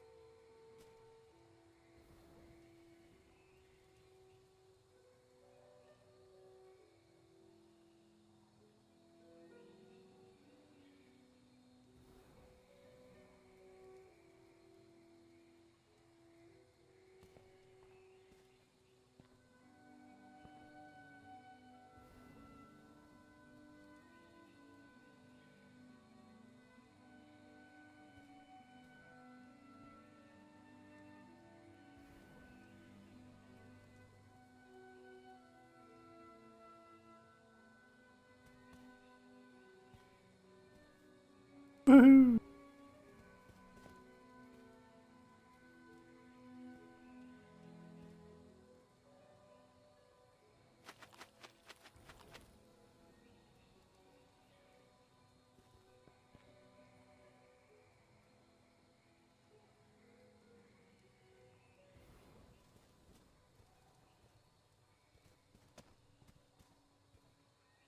Just as a wondering, I did ask this in one of the streams the other day as well. Is everyone watching already in alpha for Landmark, by the way? Or are some people just purely waiting for the game to release? I am curious just because it seems to be like kind of one of those sort of things where a lot of people who are already in game really don't actually still mind watching other people play, which is I'm not sure whether it's a bizarre thing, but it certainly seems an interesting one to me anyway.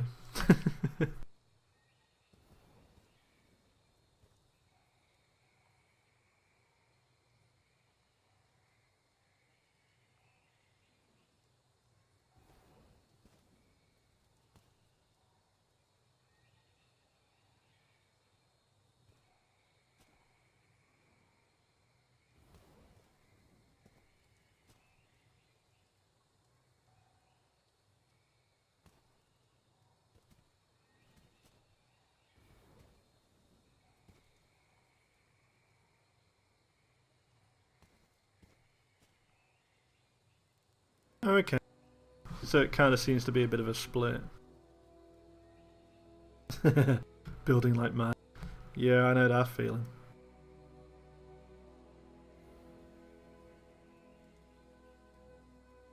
Yeah, I mean, I'm doing various bits and pieces here because I'm making a rough assumption that people know what I'm doing. So if I do something that makes no sense, just shout up in chat and I'll explain what I'm doing.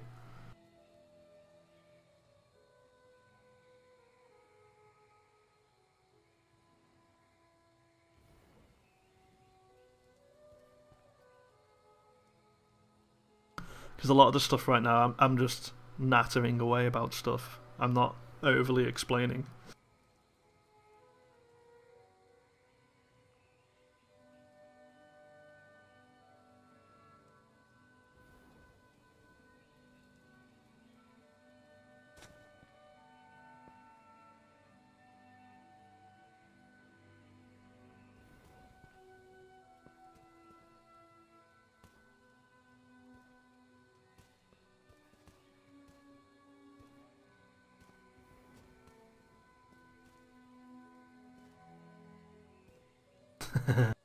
One day in and gathering resources.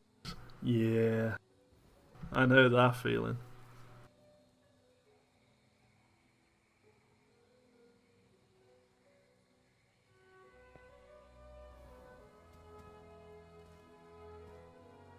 As you've actually just started gathering materials, this will probably be a little bit different for you.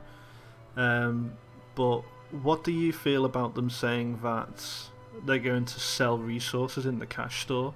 I mean, would that be something that you would actually find just starting recently? Would you actually find that useful? Or would you find that annoying to someone who could actually go and buy the resources?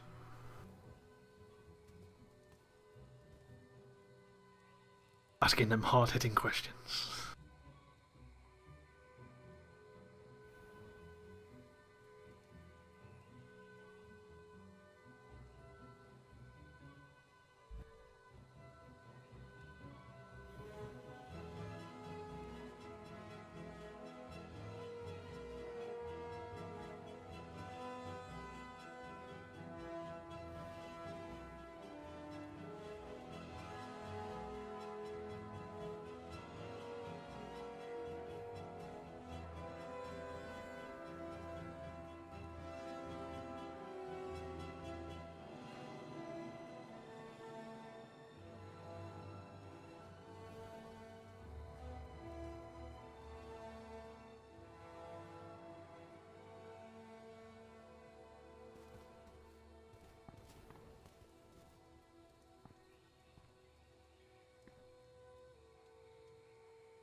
Yeah, I mean, in truth, the only reason why I asked that is that obviously currently in the game, if you look at the progression, it's all based on resources because they haven't put the quote unquote proper progression in yet. And so when they announced this, people went batshit crazy.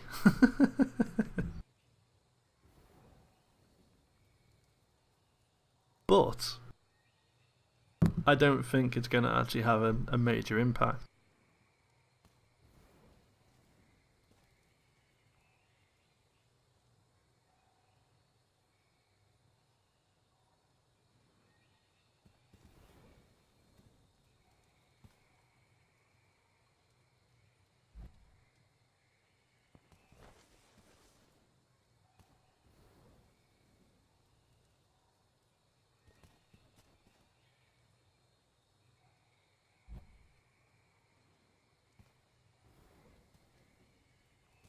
I would rather have items that grant bonuses.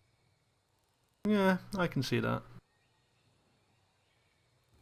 Yeah, I mean it's kind of one of those things. I mean it's a lot of people have just automatically raged at it, and it's like let them put the other systems in first, just so we can all see how bad it is. Then we'll rage. If it's horrific, then yes, we'll rage at them. But eh, we just don't know yet. That's the thing.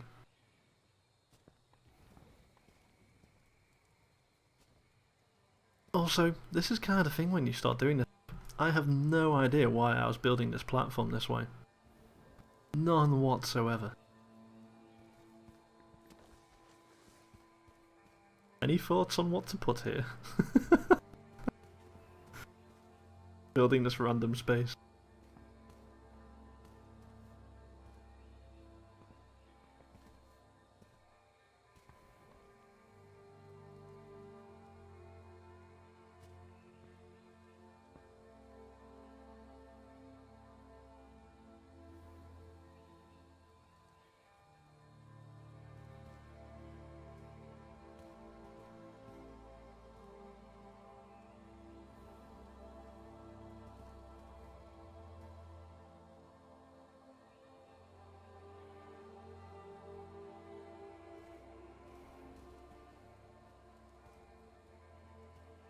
Yeah, I mean you've made an interesting point there because it's like it's not necessarily intended to be for PvP, but the theory is meant to be that eventually, anyway, you'll get all the tools in Landmark for what they're using to build next.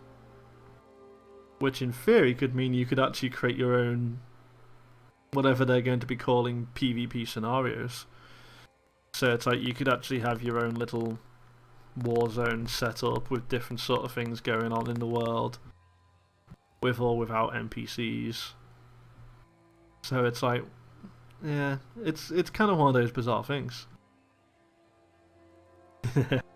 And yes, it will always create friction. I did a good one for that last night.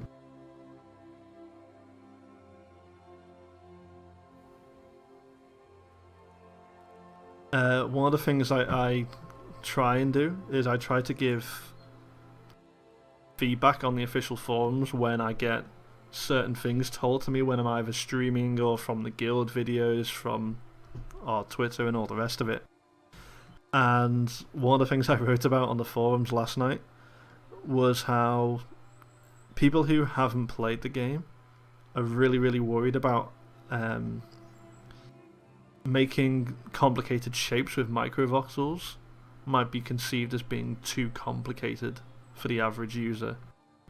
So I wrote this thing up explaining, or trying to explain, where these people were coming from with this. And boy did I get ripped into by the microvoxel building community. Oi.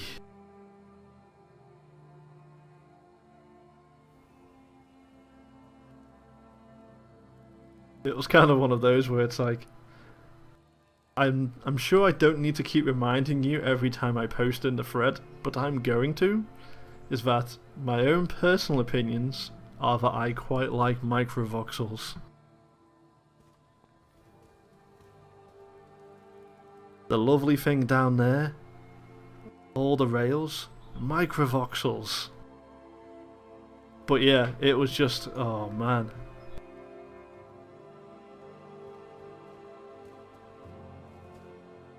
So yeah, it was kind of one of those. I mean, some people actually took it a little bit more seriously and discussed it backwards and forwards.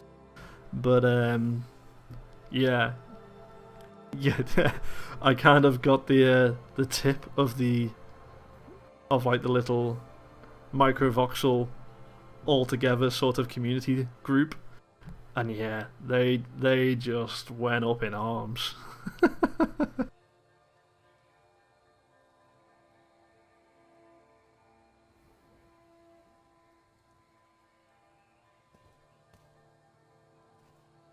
And this is kind of the thing. I mean, the reason why I was trying to explain it the way I did on the forums is that it's a perception thing. So, like, once you start messing with them, just like any of the other building tools, you'll get used to it very quickly. But it's kind of where, and I don't necessarily say that Minecraft has the sort of number one building tools in the world kind of thing. Although you could argue that based off the number of people who have bought the game. But the one reason why people can very, very, very quickly pick up the building tools in that is that everything is completely uniform. Now, the developers of this themselves have said that certainly for a lot of the tools, they need to go back through and re-uniform how they all work.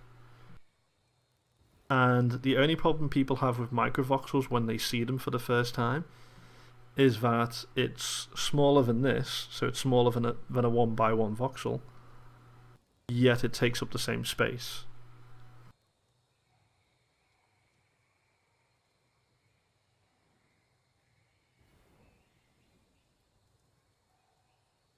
Now, don't get me wrong, you can make really cool stuff with that.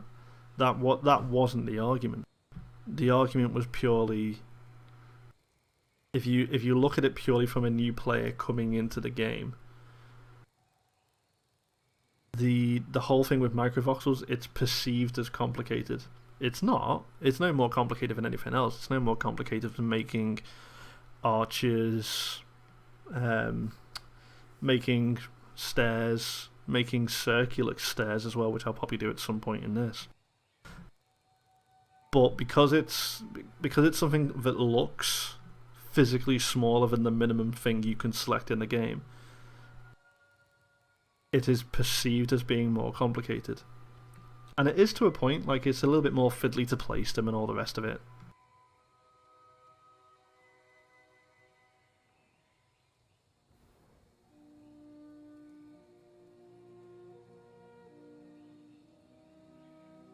But yeah, I mean, that's kind of, I mean, that's, yeah, I mean, you've kind of put it there. I mean, that's kind of the one thing that Minecraft got right, is that everything is a uniform scale, so everything scales up. And apart from microvoxels in the game, everything else is a uniform size. So it kind of doesn't really sit. But yeah, you know, you can't win. I kind of made this point of the fact that, like I said, I mean, I was literally getting it as feedback, and I was like going, well, people have said this, and this. My own thoughts are this and this, but all they heard was microvoxels should be removed. Kill the poster! Kill the poster!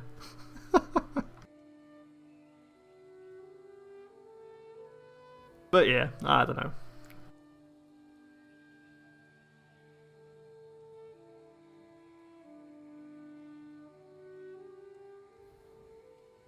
Yeah, you can't argue.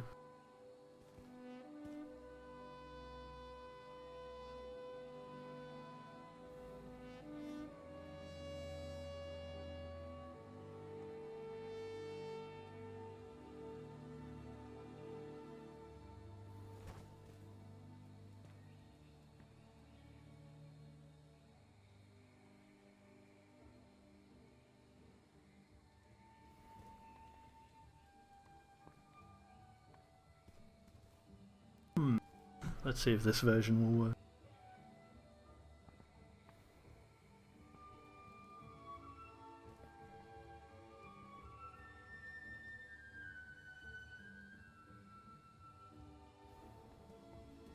work.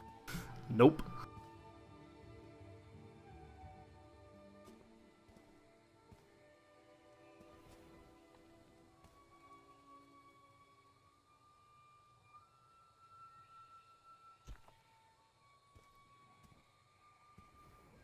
Also, I think this is a little bit of a tight angle actually. The line tool might not like this.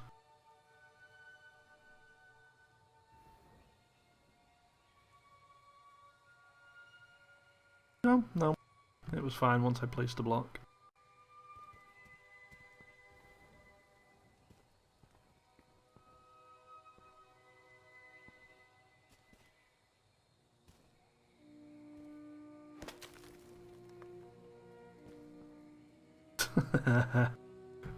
Really?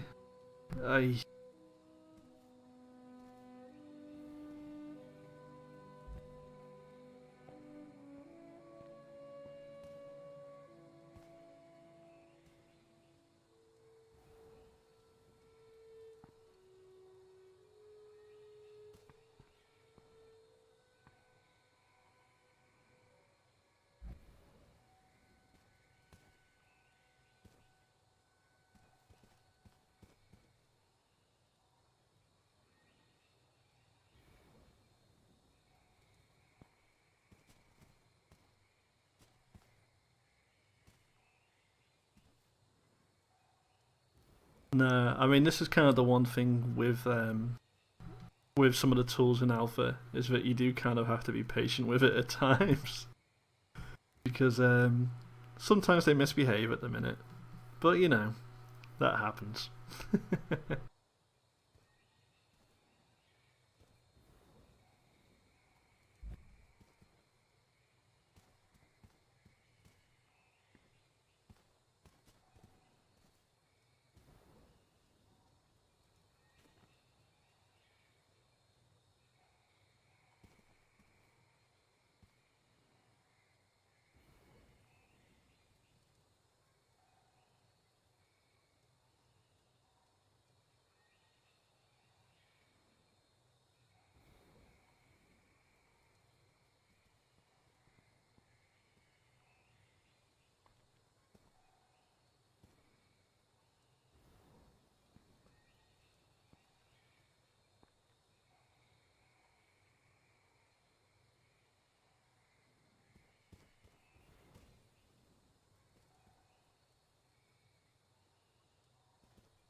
I need to decide what to put up here actually.